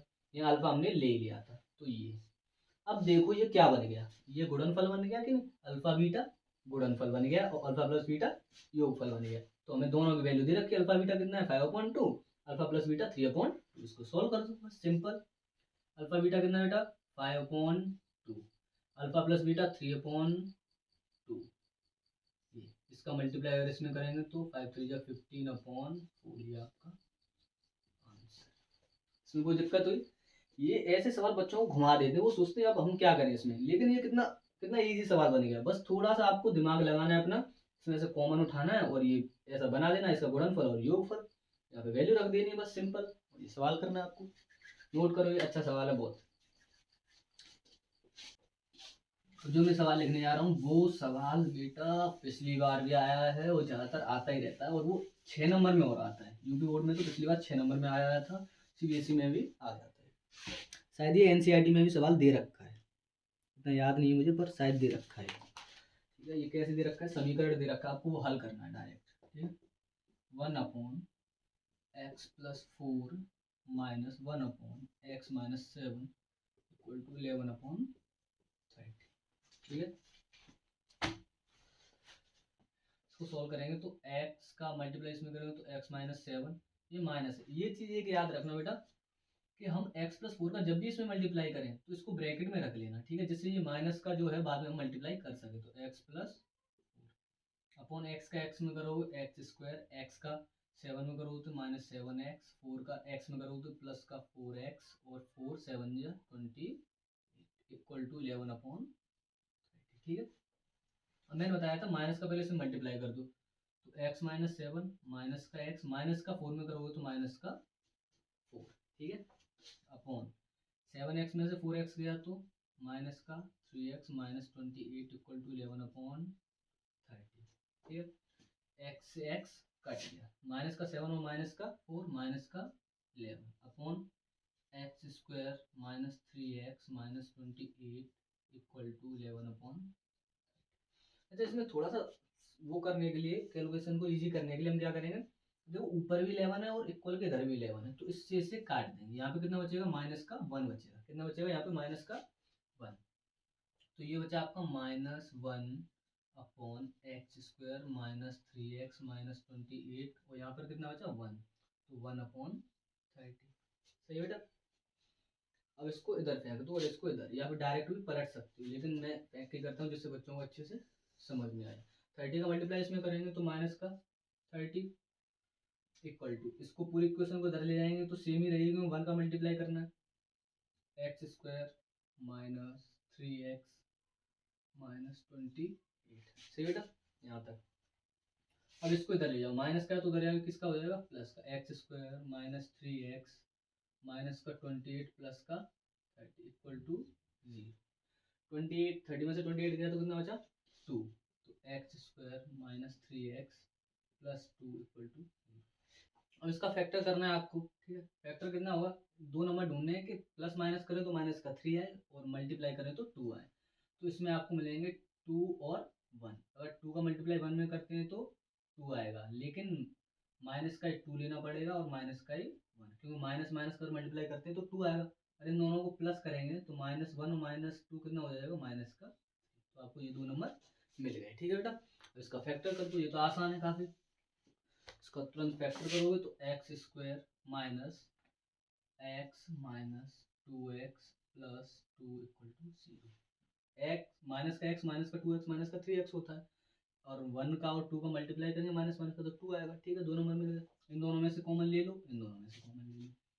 x कॉमन लेने यहाँ से, तो यहाँ कितना बचेगा x, यहाँ से x कॉमन ले लिया तो -1, यहाँ से 2 कॉमन आ जाएगा बेटा, यहाँ पे ये x बचा, माइनस प्लस माइनस 2 1 जा 2 = 0। दो फैक्टर सही है हमारा, तो एक बार x -1 को रख ले रहे हैं, एक बार इन दोनों को रख ले रहे हैं, तो x - इक्वल टू, एक बार इसको जीरो के बराबर, एक बार इसको जीरो, दोनों को रखोगे तो एक्स की वैल्यू एक बार 1 आएगी और एक बार एक्स की वैल्यू 2 आएगी। ठीक है बेटा, ये हो गया आपका सॉल्व। ये बोर्ड में आ जाता है, पिछली बार भी आया था। 5 नंबर में और देते हैं सवाल को, 6 में या 5 नंबर में, तो आप इसको अच्छे से करके जाना। ठीक है, तो हमने द्विघात समीकरण के जहाँ तक के सारे क्वेश्चन कर लिए हैं, और कुछ वर्ड प्रॉब्लम के जो क्वेश्चन होते हैं उसके लिए एक दो क्वेश्चन तो मैं अभी करवा दूंगा, एक क्वेश्चन और जो क्वेश्चन एक दो छूट जाएंगे वो उसके लिए मैं एक सेपरेट वीडियो और लेके आऊंगा, जिसमें जो वर्ड प्रॉब्लम्स के जो क्वेश्चन होते हैं वो पूरी मैथ से लेके आऊंगा। ठीक है, ये है एक सवाल और करा था मैं आपको, इसको मैं लिखूंगा नहीं, बस थोड़ा पढ़ के आपको बना के दे रहा हूँ। ठीक है, सवाल इसमें दे रखा है, देखो, 3 क्रमागत धन पूर्णांक इस प्रकार है। तो 3 क्रमागत का मतलब क्या होता है? ठीक है, कॉन्जिक्यूटिव जो नंबर्स होते हैं या क्रमागत नंबर, जो क्रमागत नंबर या कॉन्जिक्यूटिव बोलते हैं। ठीक है, कॉन्जिक्यूटिव नंबर्स वो क्या होते हैं पहले ये समझो। कॉन्जिक्यूटिव नंबर्स होते हैं जो लगातार नंबर आते हैं ना, उनको बोलते हैं। ठीक है, धन पूर्णांक इस प्रकार है। तो कॉन्जिक्यूटिव नंबर लगातार के लिए क्या होता है आपको मैं बताऊं, जैसे पहला कॉन्जिक्यूटिव नंबर है आपका x, तो दूसरा क्या हुआ x+1, तीसरा हुआ x+2 और चौथा ऐसे चलता चला जाएगा। ठीक है, ये कॉन्जिक्यूटिव नंबर होते हैं। मैंने ये सवाल के लिए थोड़ा आपको समझाया है। ये होते हैं कॉन्जिक्यूटिव नंबर जो लगातार नंबर आते हैं, जैसे 1 2 3 4, ये कॉन्जिक्यूटिव नंबर हो जाएंगे सारे। ठीक है बेटा, अब इस सवाल में क्या बोल रहा है, 3 क्रमागत धन पूर्णांक इस प्रकार हैं कि प्रथम पूर्णांक के वर्ग, देखो पहले तो इसमें हम मानेंगे, इसमें सवाल में क्या मानेंगे बेटा, माना कि 3 क्रमागत धन पूर्णांक क्या होंगे आपको, होंगे x+1 और x+2। ठीक, और सवाल में बोल रहा है 3 क्रमागत धन पूर्णांक इस प्रकार हैं, x+1 x+2, मैंने जो लिख रखे, प्रथम पूर्णांक के वर्ग, प्रथम पूर्णांक का वर्ग मतलब ये प्रथम है पहला, तो इसका वर्ग। ठीक है, और वर्ग तथा दूसरे और तीसरे के गुणनफल, मतलब दूसरा और तीसरे का क्या करना है हमें, गुणनफल करना, x+1 इंटू x+2, गुणनफल का योग 191 है। इन दोनों का गुणनफल अलग लिखना है और इन तीनों को क्या कर देना है फिर योग, इन दोनों के गुणनफल और इसके प्रथम वाले के स्क्वायर के बराबर स्क्वायर, और इन दोनों के गुणनफल को योग जो दे रखा है वो क्या दे रखा है बेटा, इसके बराबर दे रखा है आपका 191, 191। हमें ये फाइंड करना है, ये आपको इक्वेशन बनेगी। फिर से दोबारा समझो, हमने 3 धन पूर्णांक माने x+1 x+2। ठीक है, उसने बोला कि जो प्रथम वाला दे रखा है, फर्स्ट जो नंबर दे रखा है उसका स्क्वायर, और सेकंड और थर्ड वाले नंबर जो दे रखे हैं कॉन्जिक्यूटिव नंबर्स, उनके गुणनफल और जो उसका स्क्वायर दे रखा है उनका योग करके हमारा जो है वो योग कितना है 191 है। तो इसको सोल्व करेंगे तो x² प्लस, इसको इसमें सोल्व करेंगे तो x², x का x में x², x का 2 में करेंगे प्लस का 2x, 1 का x में करोगे x और 1 का 2 में करोगे तो 2 equal to 191, x² 2x² plus 2x, sorry इसको भी यहाँ पर भी ऐड कर सकते हो, 2x और x यहाँ पे डायरेक्ट लिख दो 3x। ठीक है, प्लस 2 इक्वल टू 190, इसको इधर पलटेंगे तो 2x² plus 3x plus 2 minus, plus का इधर आएगा तो माइनस का 90, इसमें से इसे माइनस कर दो, 2x² प्लस 3x, ये माइनस का 189 इक्वल टू। अच्छा, हमने फैक्टर तो बहुत सारे कर ही लिए, फैक्टर से 2 3 क्वेश्चन हमने कर ही लिए, तो मैं इस वाले सवाल को आपको उससे करके दिखाता हूँ, धराचार फॉर्मूले से। जब हमसे फैक्टर नहीं बन रहा हो बेटा, तो हम धराचार फॉर्मूला लगाते हैं, हर द्विघात समीकरण में लगा सकते हैं। ठीक है, फिर भी वैल्यू उतनी ही आएगी, तो इसलिए इस वाले सवाल को आपको धराचार से करके दिखाता हूँ। ठीक है, धराचार का फॉर्मूला क्या होता है, x equal to minus B plus minus under root b² minus 4ac upon 2a, ये धराचार फॉर्मूला होता है, ठीक है। इसमें b ये होता है, a ये होता है, जो एक्स स्क्वायर का गुणांक होगा वो a होगा, x का गुणांक b होगा, और जो c होता है वो ये कोफिशिएंट मतलब कांस्टेंट रहता है। ये जो फॉर्मूला दे रखा है ये धराचार है, इसमें ये एक्स स्क्वायर का जो गुणांक होगा वो a होता है, 2 है जो, और x का गुणांक होगा वो 3 है जो, वो b होगा, और जो अकेला होता है वो c रहता है, ठीक है, जिसे हम कांस्टेंट बोलते हैं, ठीक। अब इसमें लगाएंगे एक्स स्क्वायर माइनस b कितना दे रखा है प्लस का 3, तो -3 plus minus under root b का स्क्वायर मतलब 3 का ही स्क्वायर करेंगे यहाँ पे, -4 इंटू ए कितना दे रखा है बेटा 2, तो 2 इंटू सी कितना दे रखा है माइनस का 189, माइनस का 189, यहाँ जगह नहीं है थोड़ा सा देख लेना, अपॉन 2 इंटू ये ए भी इतना ही है तो 2, ठीक है।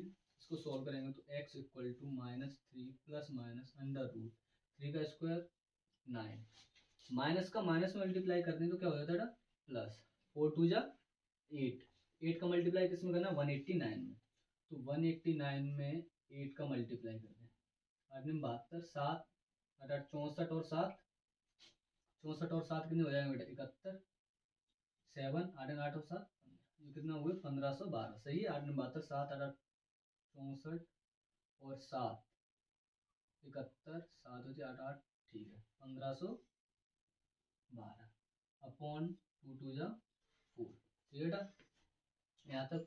अब x equal to -3 plus minus इन दोनों को ऐड कर दो, ये कितना हो गया 1521, 1521 1521 अपॉन 1521 अगर किसी का स्क्वायर होता है, ठीक है 1521 अगर किसी का स्क्वायर है, हमें ये पता करना है, ठीक है, तो उसके लिए क्या करेंगे, इसको आप ऐसे नोट कर लो फिर मैं बताता हूँ आपके लिए, ये भी और है स्क्वायर तो मिल जाएगा, नहीं है तो आप ऐसे ही रख सकते हो इसको, ये नोट कर लिया होगा आपने, इसको हटा रहा हूँ, ठीक है बेटा।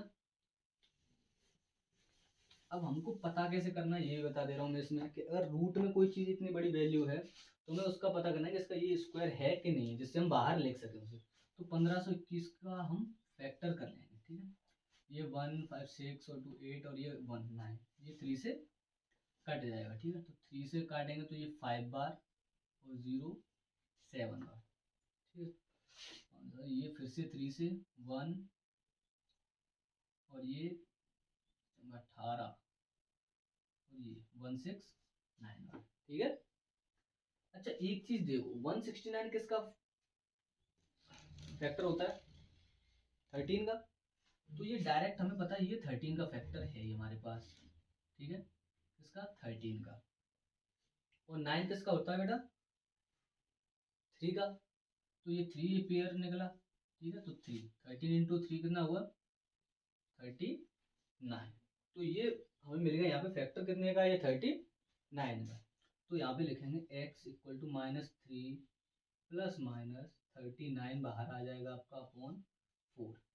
अब क्या करना है, एक बार इस वाले साइन को एक बार प्लस में रखना है, एक बार माइनस में, तो यहाँ पे मैं इसे सॉल्व करूँ तो x इक्वल टू -3, अगर इसे प्लस में लेता तो प्लस 39 अपॉन 4, तो x इक्वल टू 39 में से 3 गया तो कितना बचा बेटा 36 अपॉन 4, जो 4 से कितनी बार 9 बार, तो x की वैल्यू कितनी निकली यहाँ पे 9, एक तो x की वैल्यू ये रही आपके पास, और एक और x की वैल्यू निकालें तो यहाँ पे देखें हम x इक्वल टू -3, हमने पहले प्लस में रखा था, अब यहाँ पे कितना रखेंगे माइनस में 39 अपॉन 4, तो x इक्वल टू -3 और 39 कितना हो गया माइनस का 42, ठीक है, अपॉन 4, इससे इसे काटेंगे तो ये आएगा आपका माइनस का 21 अपॉन ये एक x की वैल्यू, ये तो x की वैल्यू जो हमारे पास मान होगी ना वो 9 होगी, ठीक है।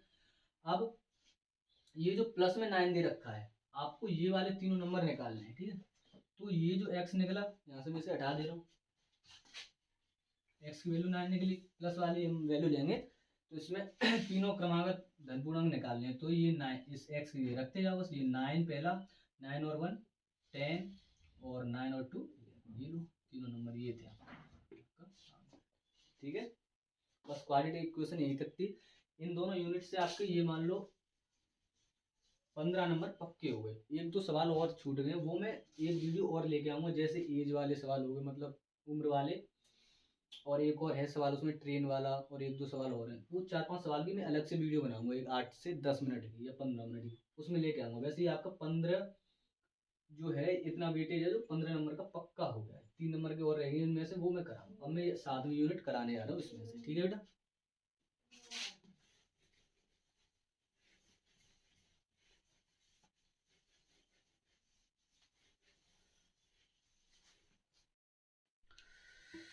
ठीक है बच्चों, अब ये 7वीं यूनिट है, निर्देशांक ज्यामिति कोऑर्डिनेट ज्योमेट्री। इसमें से जो भी मेन सवाल है मैं वही सवाल करवाऊंगा इसमें से, ठीक है।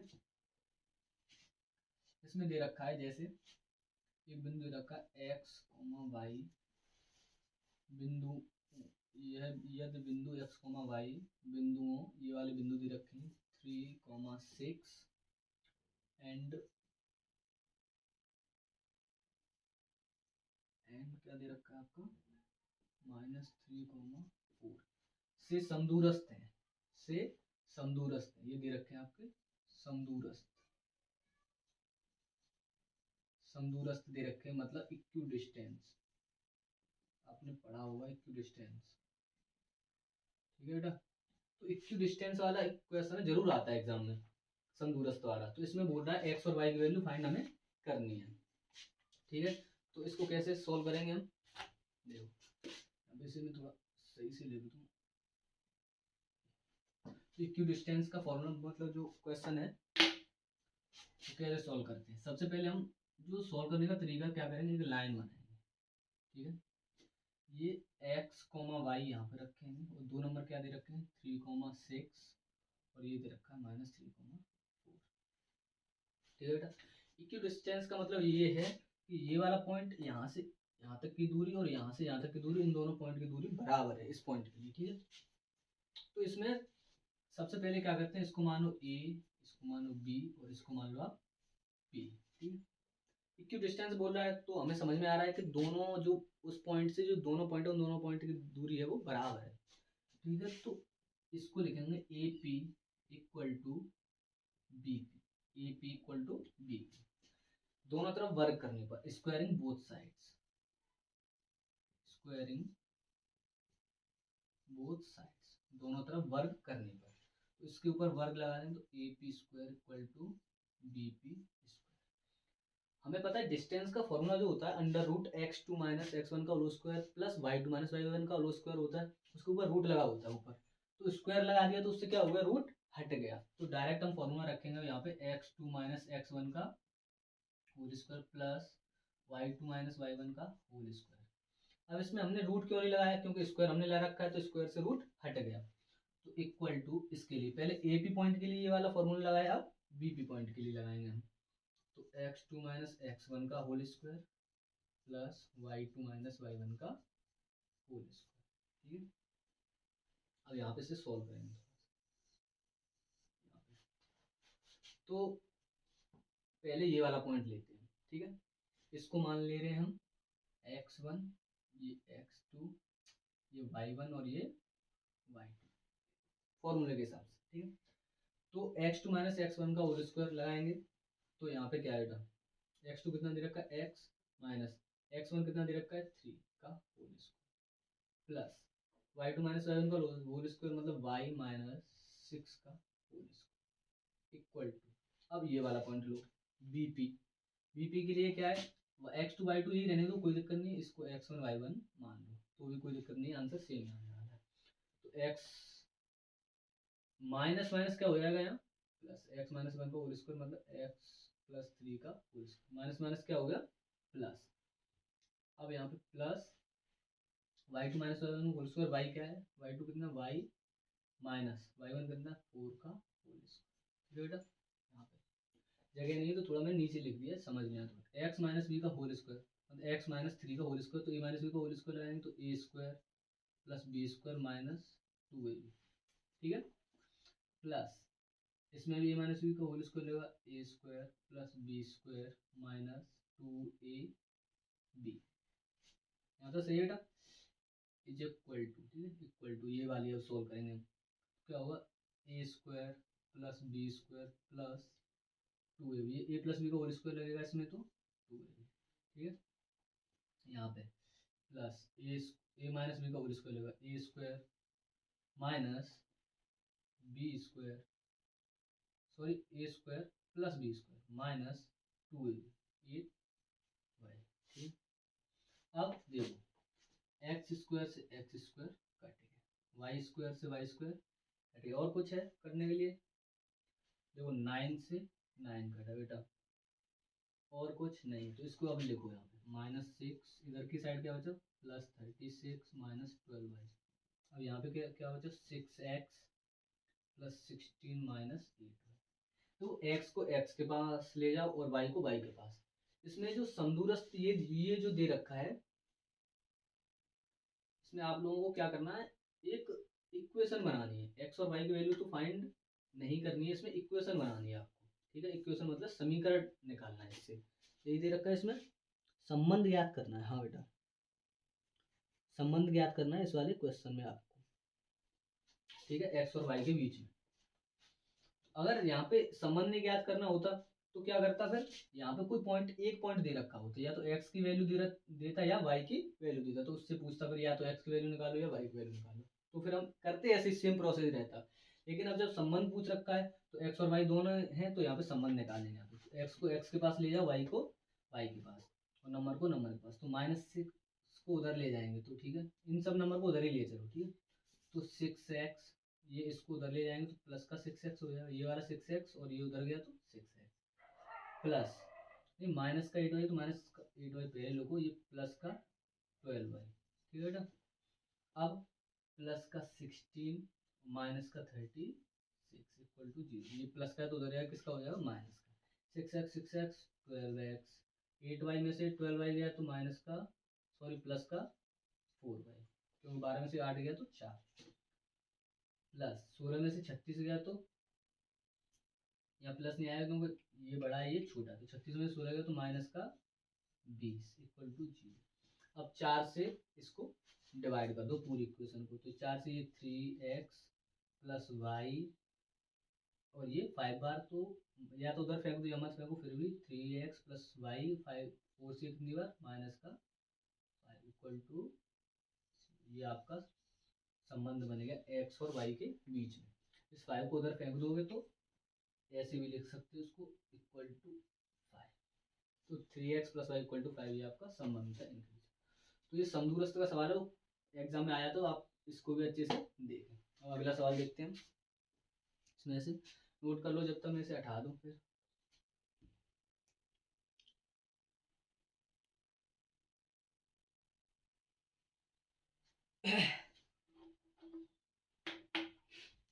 हटाते हैं इसको बेटा।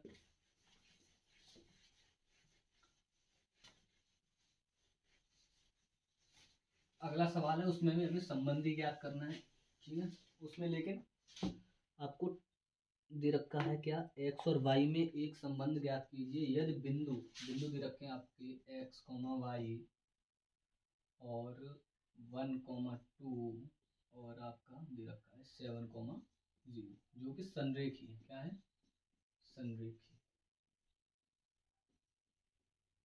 ठीक है, कोलिनियर है, जैसे इंग्लिश में क्या बोलते हैं कोलिनियर है ये पॉइंट्स तीनों। अब कोलिनियर के लिए हमें, जैसे कोलिनियर आता है 7th वाले में, तो हमें याद आ जाता तुरंत ट्राइंगल वाला एरिया जो होता है ना, उसका फॉर्मूला, ट्राइंगल वाले एरिया का फॉर्मूला याद आ जाता है हमें। तो उसमें वही फॉर्मूला लगाएंगे, क्योंकि जब भी संरेखी दे रखा हो तो ट्राइंगल वाले फॉर्मूले में जो ट्राइंगल का एरिया होता है, वो जब भी पॉइंट, तीनों पॉइंट संरेखी दे रखे हो या कोलिनियर दे रखे हो तो 0 हो जाता है, एरिया क्या हो जाता है 0। तो इसमें क्या रखेंगे, फॉर्मूला क्या होता है आपका ट्राइंगल का, ऐसे 1/2 bracket x1 y2 minus y3 plus x2 y3 minus y1 plus x3 y1 minus y equal to 0। ये 0 क्यों लगाया, क्योंकि पॉइंट क्या दे रखा है, जब भी संरेखी दे रखा होगा तो उसका जो ट्राइंगल का एरिया होता है, मतलब क्षेत्रफल जो होता है, वो 0 के बराबर हो जाता है। इस फॉर्मूले को थोड़ा सा याद करने की ट्रिक बताऊं तो मैं, तो x1 तो रहता है ठीक है, x1 फिर प्लस x2 प्लस x3, ये तो डायरेक्ट आएगा। y2 का कैसे याद करना है, यहाँ से बस पहले वाला आपको पहले वाली जो टर्म है उसको याद करके रखना है। तो x1 ब्रैकेट में y2 माइनस y3 दे रखा है, तो प्लस x2 तो आ गया। अब y2 के बाद बस आपको मतलब गिनती पढ़नी है सिंपल तरीके से 1 2 3। तो y2 y3 दे रखा है, y2 बाद कितना दे रखा है पहले y3, फिर माइनस है y3 के बाद वापस कहाँ पे आओगे y1 पे, क्योंकि 3 तक गई है पूरा, तो y3 के बाद y1 पे वापस आओगे, प्लस x2 था तो x3 आ गया। अब देखो यहाँ पे y3 था, फिर वापस आओगे तो y1 माइनस y1 के बाद क्या आता है y2 इक्वल टू 0। ठीक है, ऐसे याद कर सकते हो, यहाँ से ही बन जाता है, बस इतना याद हो पूरा फॉर्मूला बन जाता है। अब इसमें रख दो इन पॉइंट्स को, इसको मानो आप x1 x2 x3, ठीक है ना, इसको y1 y2 y3 ऐसे मान सकते हो। तो 1/2 x1 कितना दे रखा है बेटा x, y2 कितना दे रखा है ये रहा y2 2 माइनस y3 कितना है 0 प्लस x2 कितना है 1, y3 कितना है 0 माइनस y1 कितना है y, प्लस x3 कितना दे रखा है बेटा 7, और y1 कितना दे रखा है y1 ढूंढो ये रहा y, ठीक है, माइनस y2 कितना है 2 y अच्छे से इक्वल टू 0। इसमें संबंध ज्ञात करना है x और y के बीच में, सॉल्व कर दो इसको बस। 1/2 2 में से 0 गया तो 2 ही बचेगा, तो x का 2 में करेंगे 2x।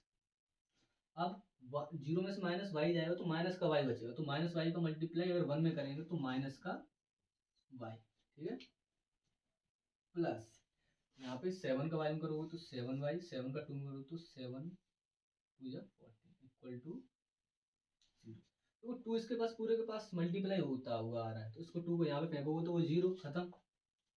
और 7y में से y गया तो 6y, तो 2x प्लस 6y माइनस का 14 इक्वल टू 0। 2 तो गायब कर दिया हमने, 2 इसके पूरे के मल्टीप्लाई हो रहा तो 1/2 को इधर फेंक देंगे, मतलब 2 को इधर फेंक देंगे तो क्या हो जाएगा 0। 1 का मल्टीप्लाई करोगे तो 1 तो मल्टीप्लाई करोगे फिर भी इक्वेशन वही रहेगी, तो इसको इधर फेंक दो बस 2x। और चाहो तो इसको 2 से डिवाइड भी कर लो, डिवाइड करके तब फेंक देना। 2 से करो x प्लस 3y, और ये कितना आ जाएगा 7, तो माइनस का 7 आएगा उधर फेंकोगे तो प्लस का, ये आपका संबंध है, ये आपका आंसर x और y के बीच में। ठीक है, ये भी सवाल अच्छा था, ये भी बोर्ड में आ चुका है पहले। तब तो नोट करो, मैं एक और सवाल आपके लिए तैयार करता हूँ।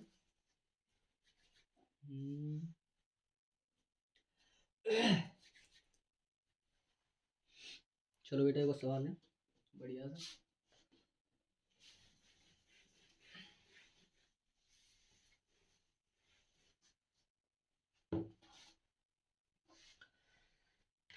सवाल दे रखा है आपको,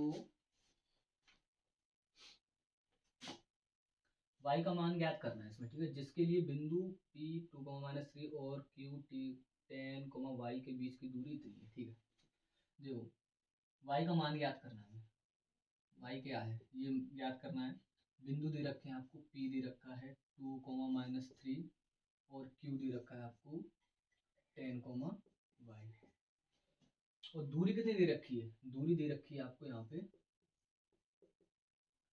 10 मात्र। ठीक है, अच्छा दूरी का फॉर्मूला आप लोगों को याद ही होगा क्या होता है, अभी थोड़ी देर पहले ही हमने लगाया था, फिर भी एक बार मैं लिख दे रहा हूँ यहाँ पे। दूरी का फॉर्मूला होता है √x2 - x1 का whole square plus y2 - y1 का होल स्क्वायर इक्वल टू, अच्छा दूरी दे कितनी रखी है बेटा 10, तो 10 रख दो। ठीक है, टोटल यहाँ पे फॉर्मूले में लगा होगा। ठीक है, मैं यहाँ पर क्या करने जा रहा हूँ, ऐसा करते हैं पहले स्क्वायरिंग बोथ साइड कर दो इसमें भी, जिससे रूट हट जाए। दोनों तरफ स्क्वायर करेंगे तो यहाँ पे तो इससे स्क्वायर से रूट हट जाएगा, तो x2 - x1 का whole square plus y2 minus, यहाँ पे लिख दे रहा हूँ स्क्वायरिंग बोथ साइड्स। ठीक है, स्क्वायरिंग बोथ साइड्स। तो अब चलो इसी से लिख ले रहे हैं पहले, y2 - y1 का होल स्क्वायर इक्वल टू 10 पे अगर स्क्वायर करेंगे तो कितना हो जाएगा 100, और हमने स्क्वायर बोथ साइड दोनों तरफ कर दिया। ठीक है, 100 हो गया, 10 का स्क्वायर कितना होता है 100।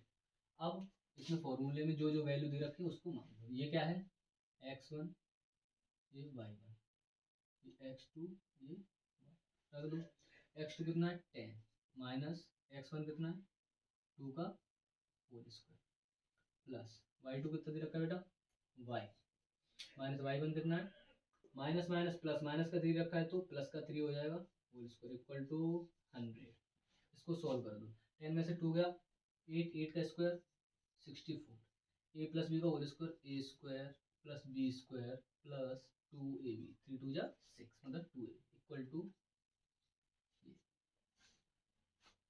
हाँ सॉरी सॉरी यहाँ पे y की टर्म्स में देगा तो y आएगा a square plus b square plus 2। अब 64 को उधर भेज दो, ठीक है, तो वाई स्क्वायर, ये 64 और 9 को प्लस करके तब भेजो, कितना हो गया ये आपका, हो गया ये 73, सही है 73 हो गया। उधर भेजोगे तो 6y इक्वल टू 100 माइनस 73, ठीक है।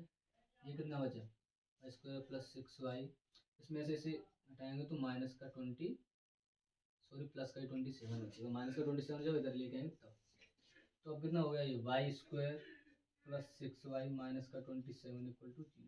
तो ये बन गया आपका फैक्टर। देखो इसमें भी फैक्टर काम आ गया, और फैक्टर आता है तो फैक्टर बनाओ इसका, अगर बन जाए तो कितना बनेगा, बनाओ बनाओ। मैंने बताया था अगर नहीं बनता है तो यहाँ पे 1 मान के इसका मल्टीप्लाई कर दो, 27 में क्या कर लो आप फैक्टर।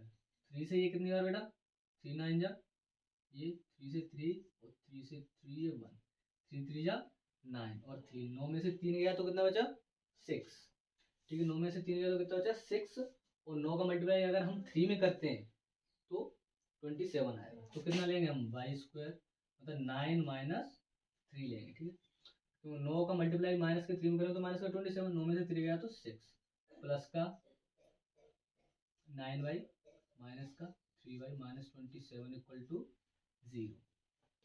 ये y इसमें से कॉमन ले लो, ये कितना बचा y प्लस 9, इसमें से 3 कॉमन आएगा क्यों 3 की टेबल में 3 भी आता है और 27 भी, यहाँ कितना बचा y माइनस माइनस प्लस 3 की टेबल में 27 कितनी बार 9 इक्वल टू 0। एक बार इसमें से एक लिख लेते हैं हम कॉमन लेके, और इसको साथ में लिख लेते हैं, y minus 3 equal to 0। Y की वैल्यू यहाँ से कितनी आएगी माइनस की 9, और यहाँ से y की वैल्यू 3, तो एक बार y की वैल्यू माइनस 9 हो सकती है और एक बार वैल्यू y की 3 हो सकती है, ये आपकी वैल्यू, ठीक है। ये हो गया ये सवाल, ये पिछली बार आ चुका है 20 में आ चुका है और 19 में आ चुका है ये वाला सवाल, ठीक है, अच्छे से इसको सोल्व करना। तब तो इसको नोट करो मैं बोर्ड में, और आ भी सकता है इस बार भी। बिंदु ए के निर्देशांक ज्ञात कीजिए जहां ए भी एक वृत्त है। देखो एक वृत्त दे रखा है, कोई वृत्त मतलब एक circle A B, A B ये इसका व्यास होगा, ठीक है, एक वृत्त का व्यास है जिसका केंद्र दे रखा है आपको 2 माइनस 3, ठीक है बेटा, तथा बी के निर्देशांक दे रखे हैं आपको 1, 4। हमें वैल्यू फाइंड करनी है, ए के बिंदु ज्ञात करने, मतलब इसको x, y मान लो, कोई दिक्कत नहीं, ठीक है। अच्छा इसमें आप क्या कर सकते हो, मतलब इसमें क्या लगा हुआ है क्वेश्चन में, इसमें आपको मैं एक फॉर्मूला बताता हूँ। मध्य बिंदु का नाम सुना है, मध्य बिंदु के जो फॉर्मूले होते हैं, मध्य बिंदु का इसमें क्यों लगेगा फॉर्मूला, मध्य बिंदु का पहले फॉर्मूला समझ लो, x equal to x1 plus x2 upon 2 x के लिए होता है, और y equal to y1 plus y2 upon 2 ये y के लिए होता है। इसमें मैं ये फॉर्मूला क्यों लगा रहा हूँ, वैसे तो मैं मतलब डिस्टेंस फॉर्मूला भी लगा के निकाल सकता हूँ, या फिर वो वाला रेशियो वाला जो फॉर्मूला होता है हमारा अनुपात का, उसको भी यूज कर सकते हैं, रेशियो वाला ही वैसे तो यूज होगा, पर इसमें मैंने इसलिए बोला है क्योंकि यहाँ से इस पॉइंट से यहाँ तक जाओगे आप, ठीक है, तो दूरी एक रेडियस की जो दूरी होती है वही इस पॉइंट से इस रेडियस की भी दूरी उतनी ही होगी, इसलिए ये वाली दूरी और ये वाली दूरी इक्वल है, इसलिए ये कितना हो जाएगा रेशियो में 1:1 में अगर बांटे हम। तो ये फॉर्मूला कहाँ से आया, बच्चे सोचते हैं ये फॉर्मूला कहाँ से आया, चलो इसके बारे में थोड़ा इसे सॉल्व करके दिखाई देता हूँ। फॉर्मूला तुमने अनुपात वाला पढ़ा होगा, x equal to m1 x2 plus m2 x1 upon m1 plus m2, यही तो है। अच्छा, फॉर्मूला ये है, रेशियो जो होते हैं वो m1 m2 दे रखे होते हैं, हमें रेशियो क्या दे रखे हैं 1 और 1, हमने मान लिया क्योंकि यहाँ से यहाँ तक की दूरी भी सेम है यहाँ पे, तो हमने दोनों जो लेट किए वो 1 और 1 माने, इक्वल दोनों की दूरी। तो x इक्वल टू, ये फॉर्मूला बना के दिखा रहा हूँ मैं आपको, ठीक है। m1 की जगह क्या रखोगे 1, ठीक है। x2 रहने दो, प्लस m2 की जगह 1 x1 अपॉन m1 कितना है 1 प्लस m2 भी कितना है 1। तो x इक्वल टू, x2 को इसमें करोगे तो x2, x1 इसमें करोगे तो x1 अपॉन 2। देखो ये फॉर्मूला बन गया आपका, ये यहाँ से आया मध्य बिंदु का फॉर्मूला, जब बराबर दूरी होती है तब। इससे मतलब नहीं है क्योंकि प्लस में लगा हुआ है, चाहे x1 आगे रख लो चाहे पीछे रख लो, उससे कोई दिक्कत नहीं। अब ऐसे सेम टू सेम आप y को सोल्व करोगे तो y का भी यहाँ पे ऐसे बन जाएगा। ये यहाँ से आया है फॉर्मूला मध्य बिंदु का, ठीक है, जैसे हम बोलते हैं मध्य बिंदु। अब हमें इसमें डायरेक्ट रख दो, ये वाला पॉइंट दे रखा है, देखो मध्य बिंदु x equal to x1 plus x2 upon 2 होता है, तो x ये वाले पॉइंट लेंगे हम, x1 x2 ये हैं, लेकिन जो x इक्वल टू में जो ये दे रखा है वो ये पॉइंट दे रखा है, तो x equal to x1 plus x2 क्या दे रखा है, x1 इसको मानो, x2 इसको, y1 इसको, y2 इसको। तो x1 कितना दे रखा है x प्लस x2 कितना 1 अपॉन 2, x की वैल्यू कितनी दे रखी है बेटा 2, तो 2 equal to x plus 1 upon 2, 2 2 जा 4, 4 में से 1 गया तो 3, तो x की वैल्यू कितनी निकली, एक x की वैल्यू मिली हमें यहाँ पे, ठीक है। अब y के फॉर्मूले में रख दो, y equal to y1 plus y2, y कितना y प्लस y2 कितना है 4, सही है। तो y की वैल्यू कितनी दे रखी है बेटा -3, ये x दे रखा है और ये y, ये समझना, ये इक्वल में दे रखे वो वाले पॉइंट हैं।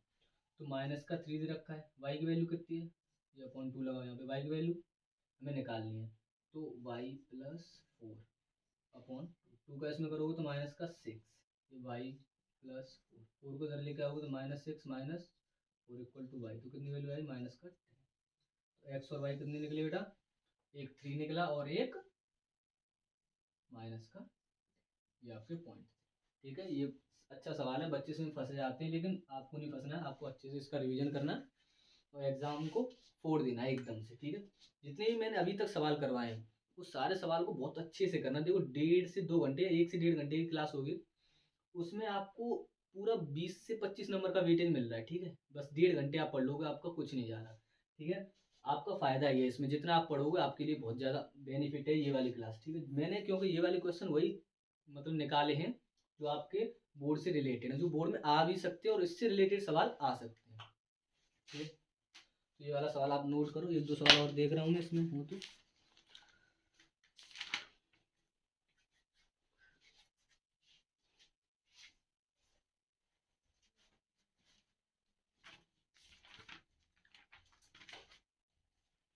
अच्छा बेटा, एक सवाल और है इसमें जो आता रहता है, इसको कराते हैं, थोड़ा टेक्निकल सवाल है। अच्छा इसको हटाऊं बेटा।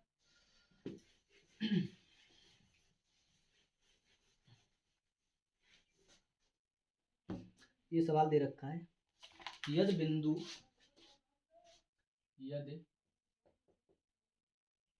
बिंदु बिंदु दे रखे हैं आपके 1, 0 और 0, b तथा x, y क्या दे रखे हैं, संरेखी, संरेख हो तो संरेखी ऐसे मान, ठीक है, संरेखी। अब संरेखी की जैसी बात आती है 7th वाली यूनिट में, हमें याद आ जाता है ट्राइंगल का फॉर्मूला जो एरिया वाला होता है, ठीक है उसका।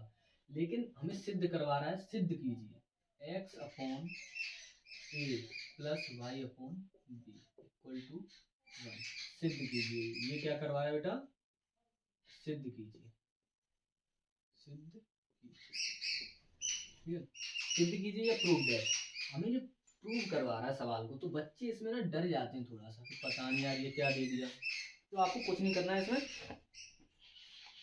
फॉर्मूला डायरेक्ट लगाना है आपको। क्या होता है 1/2 x1 y2 minus y3 plus x2 y3 minus y1 plus x3 y1 minus y2, ठीक है।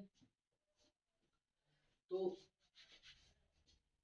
फॉर्मूला हमने ये लिखा, इसमें ये वाला फॉर्मूला ट्राइंगल का है, तो इसमें बस वैल्यू रखते जाओ। ये क्या है, x1 y1, x2 y2 और ये x3 मान लो, इसे y3 रखो। इसमें 1/2 संदेह की दे रखा है तो 0 के बराबर। ठीक है, x1 कितना है बेटा a,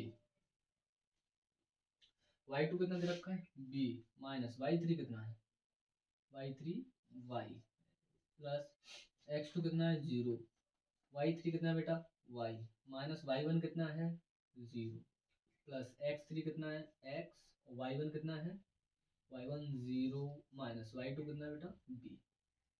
तो ये इस 2 को डायरेक्ट इधर फेंक दो, ये तो 0 के बराबर हो ही गया, इससे तो कोई मतलब नहीं है हमें। ठीक, तो यहाँ पे डायरेक्ट आप a का b में करेंगे तो A B minus A Y, plus 0 का पूरे में करेंगे तो 0, ये खत्म।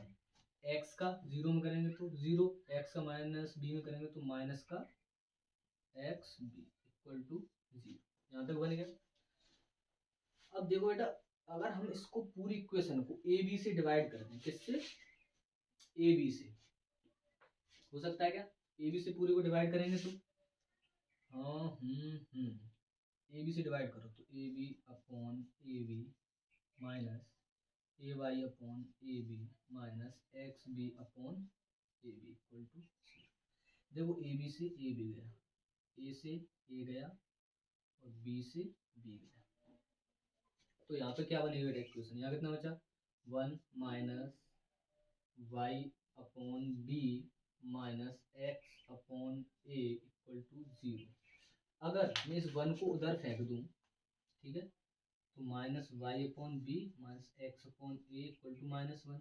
अब मैं इसमें माइनस का मल्टीप्लाई कर दूँ पूरे में, तो देखना क्या आ जाएगा, इसको आगे लिख लेना। तो ये हो गया, चलो पहले ऐसे डायरेक्ट ही करो, तो वाई अपॉन वी प्लस का, ये प्लस का एक्स अपॉन ए, ये इक्वल टू 1।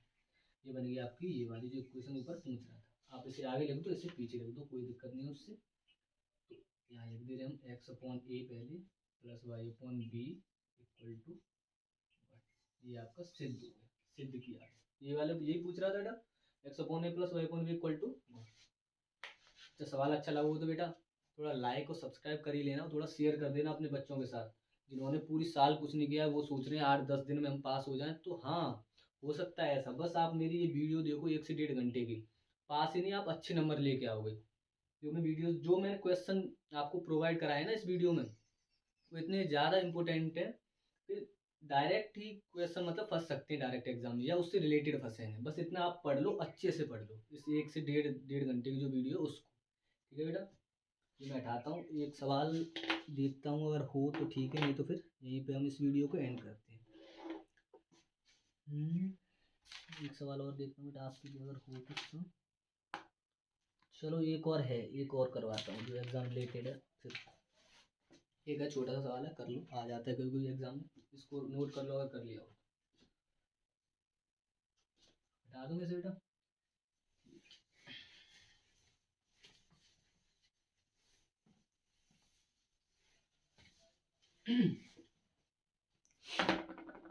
लास्ट क्वेश्चन है बेटा इस वीडियो का, ये देख लो।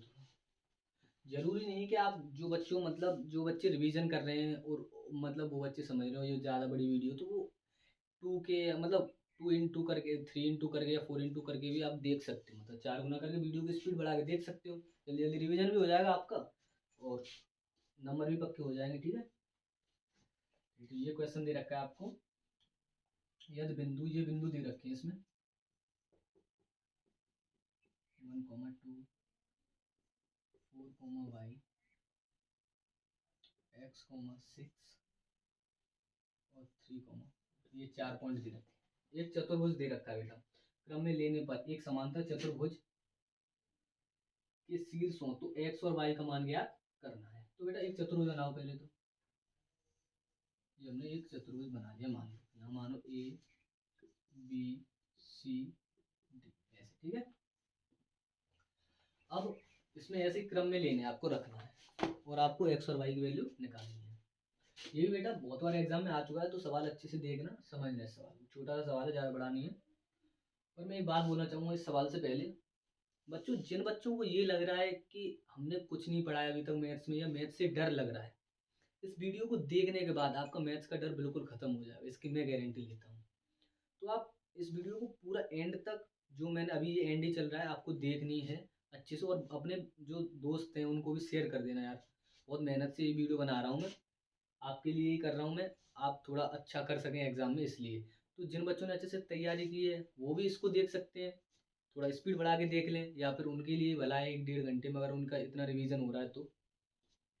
और मैंने ये क्वेश्चन जो छांटे हैं जहाँ से लिए हैं, ठीक है, वो क्वेश्चन बहुत अच्छे क्वेश्चन है, तुमने देखे ही होंगे, जो एग्जाम में पहले भी आ चुके हैं और आ भी सकते हैं, ठीक है। तो इसलिए मैं बोल रहा हूँ थोड़ा अच्छे से ध्यान से अच्छे से पढ़ाई करना, और इस वीडियो को जरूर शेयर जरूर कर देना बेटा, ठीक है। देखते हैं इस सवाल को पहले। ए की वैल्यू मतलब ए जो दे रखा है उसके पॉइंट है 1,2, और बी के पॉइंट कितने दे रखे हैं 4,y, सी के x,6 और डी के 3,5। ठीक है बेटा, ऐसे बनाना है आपको चतुर्भुज भी, ए बी सी डी करके ऐसे बनाना है, और जो क्रम से दे रखे हैं, जैसे ए को इस वाले पॉइंट को मानना है, बी को इसको, सी को ये, डी को ये, ठीक है। अब एक काम करना है आपको छोटा सा इसमें, क्या काम करना है बेटा, कि आपको इसमें डायगोनल खींच लेने हैं 2, ठीक है, जो डायगोनल खींच लेना है, ठीक है। और इस समांतर चतुर्भुज में, ये समांतर चतुर्भुज दे रखा है, ठीक है। समांतर चतुर्भुज में क्या होता है, उसके डायगोनल होते हैं वो इक्वल होते हैं, ये डायगोनल ये इसके इक्वल होता है। तो ये जब डायगोनल इक्वल होंगे तो इनकी दूरी भी यहाँ से लेके इस पॉइंट से यहाँ तक, या इस पॉइंट से यहाँ तक, ये दूरी इक्वल होगी, ठीक है। तो आप समझ ही गए होंगे। अब इसमें कौन सा फॉर्मूला लगेगा, इसमें फॉर्मूला लगेगा आपका मध्य बिंदु का, ठीक है। मिड पॉइंट का फॉर्मूला आप इसमें लगा सकते हो। तो मिड पॉइंट का फॉर्मूला अभी थोड़ी देर पहले मैंने सवाल करवाया था, x equal to x1 plus x2 upon 2। तो x की वैल्यू निकालेंगे तो हम क्या करेंगे, ये पॉइंट ले लो आप, ये वाला डायगोनल ले लो AC, ठीक है। AC अगर डायगोनल लोगे आप तो इसमें, हाँ ठीक है,